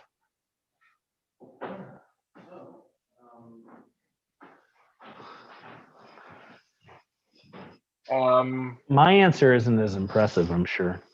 I spent 2,000 on an axe once. That's pretty impressive. I spent 4,000 on that Honyaki knife with the lacquer saya. I think it was 3,800 Canadian, 3,800 small Canadian dollars. Yeah, that's nothing when you say it in Canadian. Yeah, so it's just like 3,800 small, like the small dollars, not the big dollars. Not Small the big dollars. ones, the small dollars. ones, the ones that you squirrel away in your pocket. Yeah, the cute little dollars, like the half size. Yeah, like the ones that you use for coffee. Yes, those ones. Yeah, they come in a those coin. ones. They come in a coin. They're so small they're a coin. Yeah, you just pay for them with a sack of loonies. You're like Scrooge McDuck with a money bag. It's got the dollar sign on the bag. That's how you paid for your knife. Like with pirate gold. Hey, what's the most you spend on a kitchen knife? I'm not.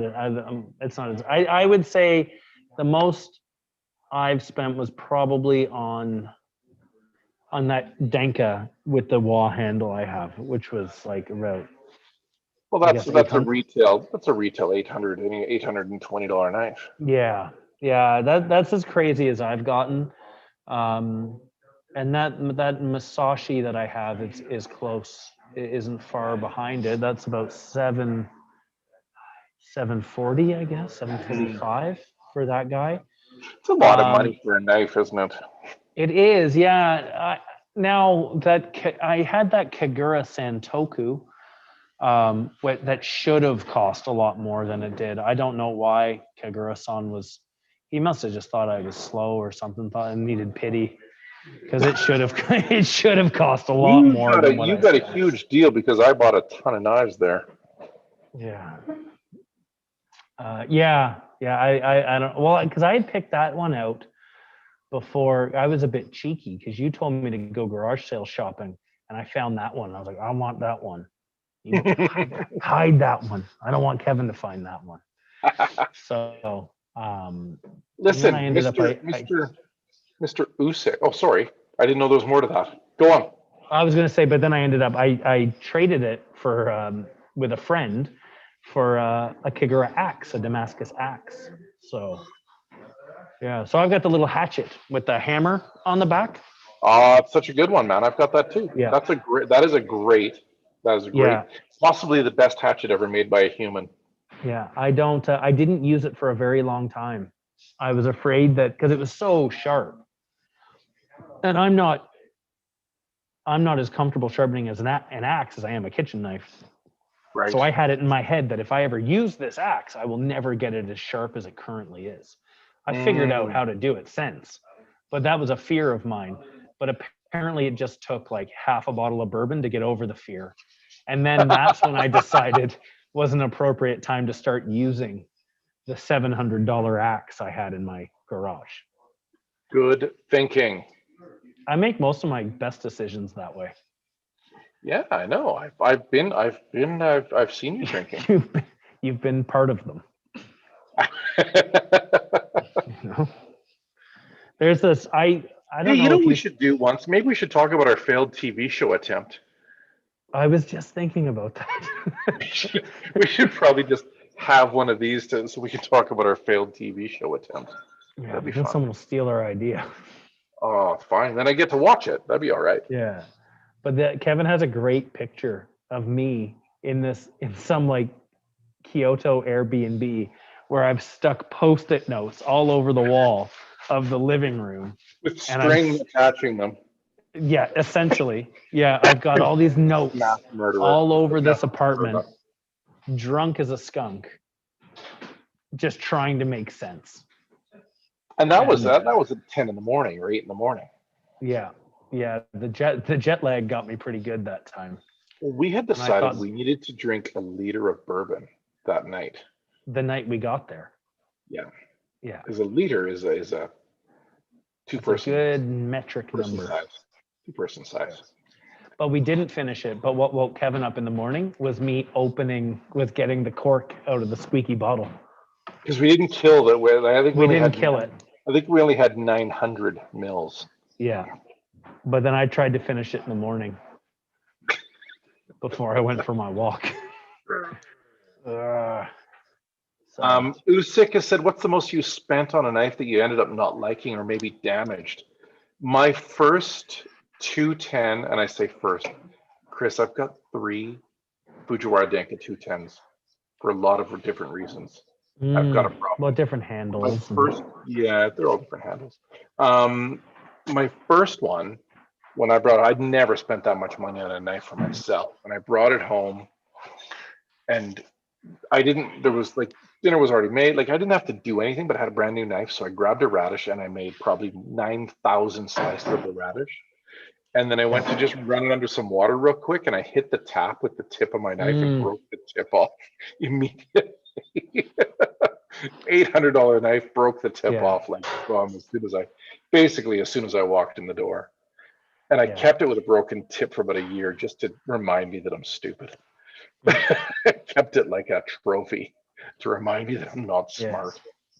Yeah, I would. Sucks. That totally sucks.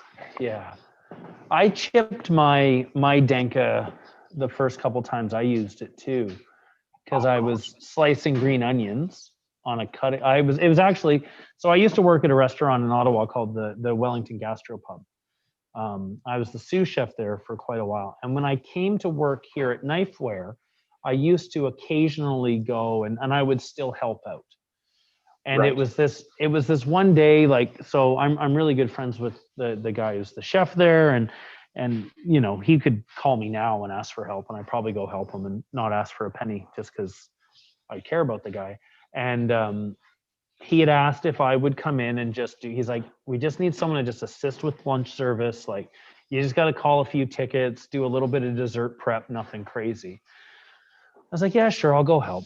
And I just got this new knife. I had it in my knife bag. And so I'm driving in. I was living out of town at the time, and I got caught in traffic. So I phoned the sous chef, because the chef and the pastry chef they're in a relationship, and they were out of town. That's why they needed me. So I phoned the sous chef, the gal who replaced me.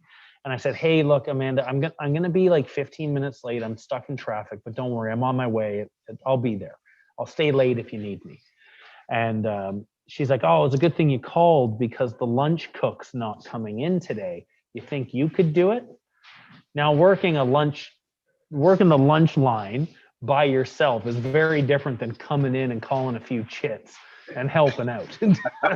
So this was also, so I ended up, the story can continue for a very long time if you want it to, but I was slicing up green onions and just not even thinking, brand new Denka, swiped, cut a bunch of green onions on a plastic cutting board, swiped it off, left a bunch of little nicks in my knife, because I just, you know the sound. If you've ever done it, you know the sound and you know the feeling.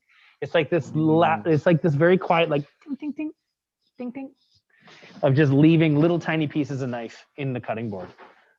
That's the same day because I had been at the store for a couple of months at that point.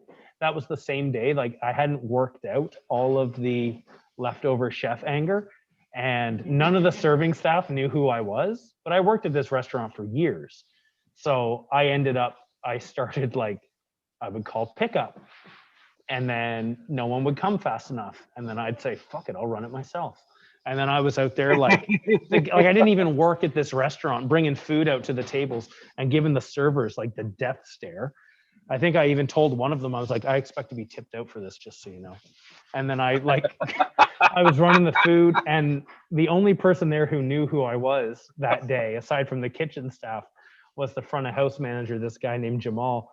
And Jamal just said to the servers, because like, who is this guy? And he was like, well, you've already pissed him off. You may as well just let him do what he's going to do. So Just stay out of his way. He'll take care of it. Who is this guy? Yeah. What a jerk. So the other knife, Usyk, would be that Misono that I was talking about, because I thought those aren't cheap. Nope. Those UX10s. I think I spent this was years ago. I think I spent like $400 on this knife over 10 years ago, and then I just didn't like it. It's the handle. It's that big square, gross handle, isn't it? Yeah, and it's just the blade. Like the 210 is so small. It's like using a a 210 Sujihiki as a chef's knife. It's like Sabache knives. Sabache knives are often like that. They're just not tall enough. They're weird. Yeah, but then like that Konosuke, that mirrored, we can't get them anymore. But you and I have the same 270 Gyuto. Yeah, I like that knife a lot because it's 270 long, but it's only as tall as a 240. It's not like a huge canoe paddle. It's like super thin light, but long. Super light. We should get those again. Nobody likes them except us. But we should get them again. Chris Commandant, he liked them. He's got a couple.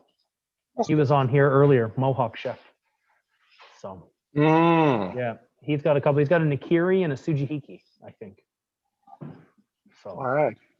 Listen, do we have any more news? I don't know. I don't think so. We haven't had any questions come in a little bit. There were some good ones there though that let us go off on some. I've got some news. Joe Biden. Yeah. Joe Biden apparently is going to be an American president soon, or not. It depends if they have a revolution before then. But he was saying today that it's been too long that people that work minimum wage have been under the thumb of big business, and he said people that work minimum wage should expect $15 an hour. And he's hoping in the States. In the States, he's hoping to put that through at the national level. Because I know there's some places in the States where you can work for $2 an hour. Isn't that madness? So yeah, he's talking about a $15 an hour minimum wage in the States, which I think's a great idea. Don't at me, don't come and tell me I'm an idiot. Because I've worked for the majority of my kitchen or my work life as underpaid, poverty or close to poverty wages, and it's impossible. So we've never done that. We've always paid a living wage at Knifewear and Kent of Inglewood shops, and that's part of our success. We have great staff because we take care of them, and they want to be happy. Yeah. So that's crazy that Joe Biden is saying that he wants to push through a $15 minimum wage in the States. That's huge. I'd love to see it here in Canada. Fred Bashara Jr.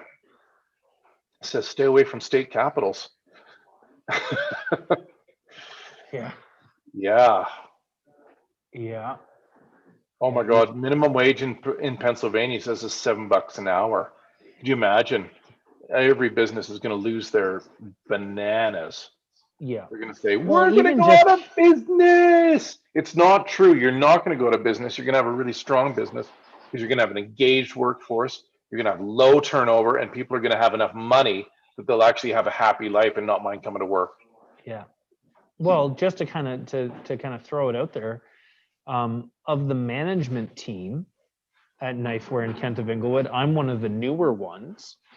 And I've been around, it'll be 6 years in March for me that I've worked at Knifewear. And there's only one manager who's been at it less than me. You know?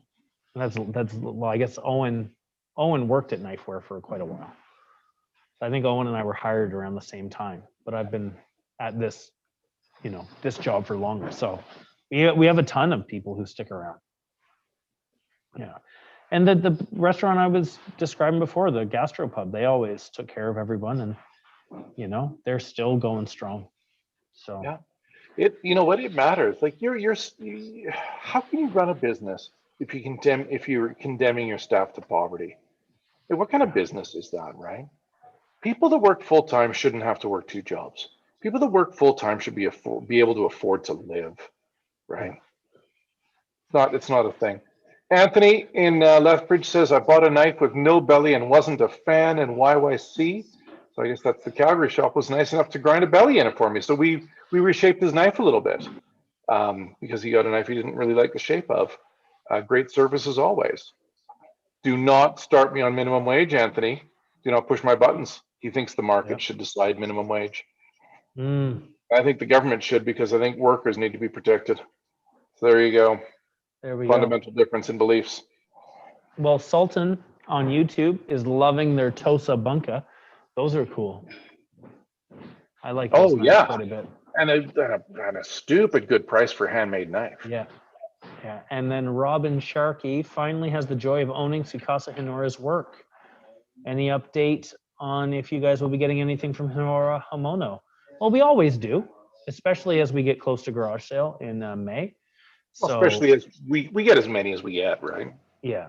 So if you were looking for a size, and I'm sure you've heard this before, like we were saying before, but if you can get yourself on the notify me when available button for any knives that you're on the hunt for, and that's the quickest and best way. You'll know whether or not the knives are in the company faster than I will. It happens every now and again where I'll get a phone call here at the store where someone's like, "Yeah, I see that the Denka 240s are back in stock. I'd like to grab one." I'll be like, "I don't know what you're talking about. I don't have them here." And then because the way it works is that it lets you know as soon as it arrives in our warehouse. Yeah, So which is in Calgary, yeah, which is also not the Calgary store, right? So the Calgary store no, wouldn't know either. Just the yeah. warehouse knows. So and maybe this is something worth mentioning because it's come up a little bit here in Ottawa with the lockdown and whatnot. Because a lot of people get concerned about supporting local and that kind of thing. If you place an order on our website, you're supporting my store. You're not taking anything away from us. Like if that's what works best for you, then go for it. Place it on the website. It's get the knife you want. I had a really good customer one day apologize to me for ordering a knife off the website instead of coming in to see me. And I was like, "Oh no, like Alan, that's perfect, man. Like you got Yeah, what you wanted and you'll get it quick." yeah. So I don't want anyone to ever think that because it's all the same people, right? So Almost don't like we're ever in this worry about together. that. Yeah. It's almost like we're Yeah, a we are team. very much a team. So Almost like we're a nothing to team. worry about there, folks.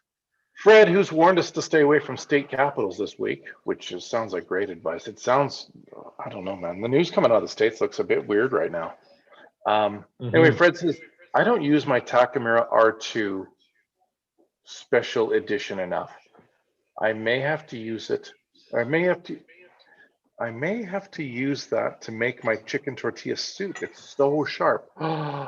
He got, I think I know what he's talking about. He's talking about those Takamura knives that Takamura's father made.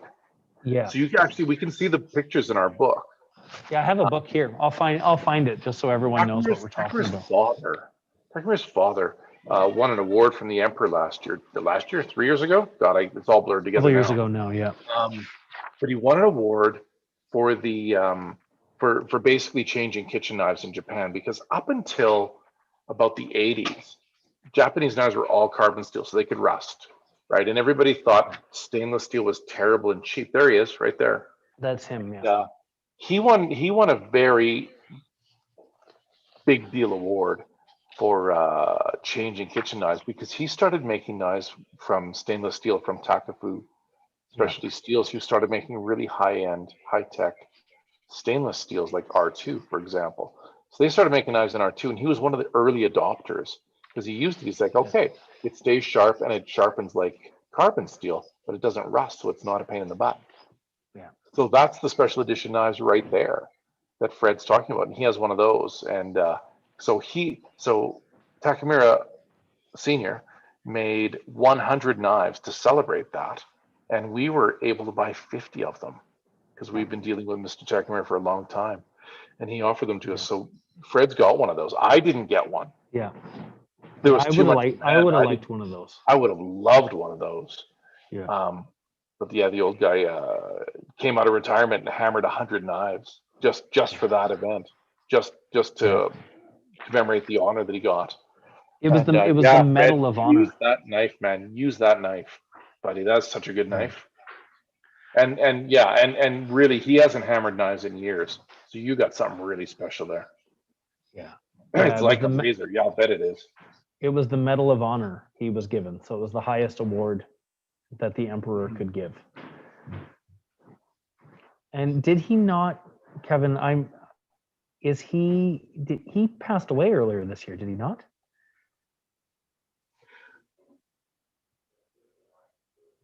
I believe he did. Yeah. Sorry to put you on the spot like that, but I thought someone had told me that he might have. I'll have to look into that. I can't remember. Because I generally go to Japan for funerals too, but I couldn't go last year. Yeah, you wouldn't have been able to, because if it's what I'm thinking of, it would have been like prime lockdown round one. You know, so I couldn't do that, which is a bummer. We've got someone asking about a Kikuichi Elite Carbon. To be honest, man, I don't know the first thing about that knife. I don't know if we it's used good to, we bang for used buck. to sell them. We used to sell them. We don't anymore. Yeah. Yeah, it's fine. Yeah. Sorry, I don't. Good bang for the buck. If you want a better bang for the buck, get the new Fujimoto Nishiji, or there's a new Fujimoto line coming out, or Moscow. Oh, the white carbon one. Yeah. Yeah, I think those are way better bang for the buck. Hence, there's a reason why we don't carry the Kikuichi ones anymore. Yeah. But if you like that Western handle and that carbon steel knife, go for it. It's fine. Yeah. I don't know if we've got much else here. I think we've addressed everyone's questions. There's nothing else sneaking in there. And I think, Kevin, your phone died or something on the old Instagram. Oh yeah, look at that. My phone is in the process of dying. Yeah. So you know what? I'll just turn off Instagram because it's all locked up anyways. Or you're back. You're kind of. No, you died. Am I back? I'm back. No, you died. I'm gone. You died. So I'll I don't know. How do you feel about wrapping up today, Kevin? You think I think we got there. Yeah. I see there's no more questions. That's a thing. And yeah. I'll see you on Thursday. Yeah, so we're back on Thursday. We're going to do a little bit of cooking. I'm doing a lamb neck. Kevin's got a venison heart there. So a little bit of butchery, a little bit of braising on my end. So, come with your questions again. Come just to hang out if you want. We always enjoy chatting with you. It's been a lot of fun getting to know a few of you and recognizing the names that pop up. I quite enjoy it. So, keep at it, I suppose. But then we're going to do some knife skills on Saturday, and then we got some stuff coming up next week as well. So, right. We might do the knife skills together. Yeah. Should I have some skills? Should I have some knife and skills set up? Maybe. I'll have Brussels sprouts. What if I go skiing instead? Well, then I'll figure it out. I could join you from the chairlift. There we go. You could just zip in and out. I'll give you the Zoom password, and you just pop in as you like. The thing that goes on my helmet so that holds the telephone in front of my face. Yeah, exactly. That's what you need. And you can watch how terrible I am and crashing. And nice. Yeah, that'd be fun. That'll be fun. So just a reminder that the Ottawa store is, even though we've got the provincial lockdown going on, there's always going to be one or two of us in the store Monday through Saturday, unless things change drastically, Monday through Saturday to help you with your curbside orders and sharpening. So you can drop knives off for sharpening and then, come pick them up when we give you a buzz. If you need anything, check out the website, knifewear.com or kennofinglewood.com, and you can select curbside pickup as a shipping option if you want to get it a little bit quicker. So, thanks for keeping an eye on us, and thanks for hanging out, and we'll talk to you in a couple of days. Sounds good to me. Ciao, buddy. Talk to you soon, Thanks Kevin.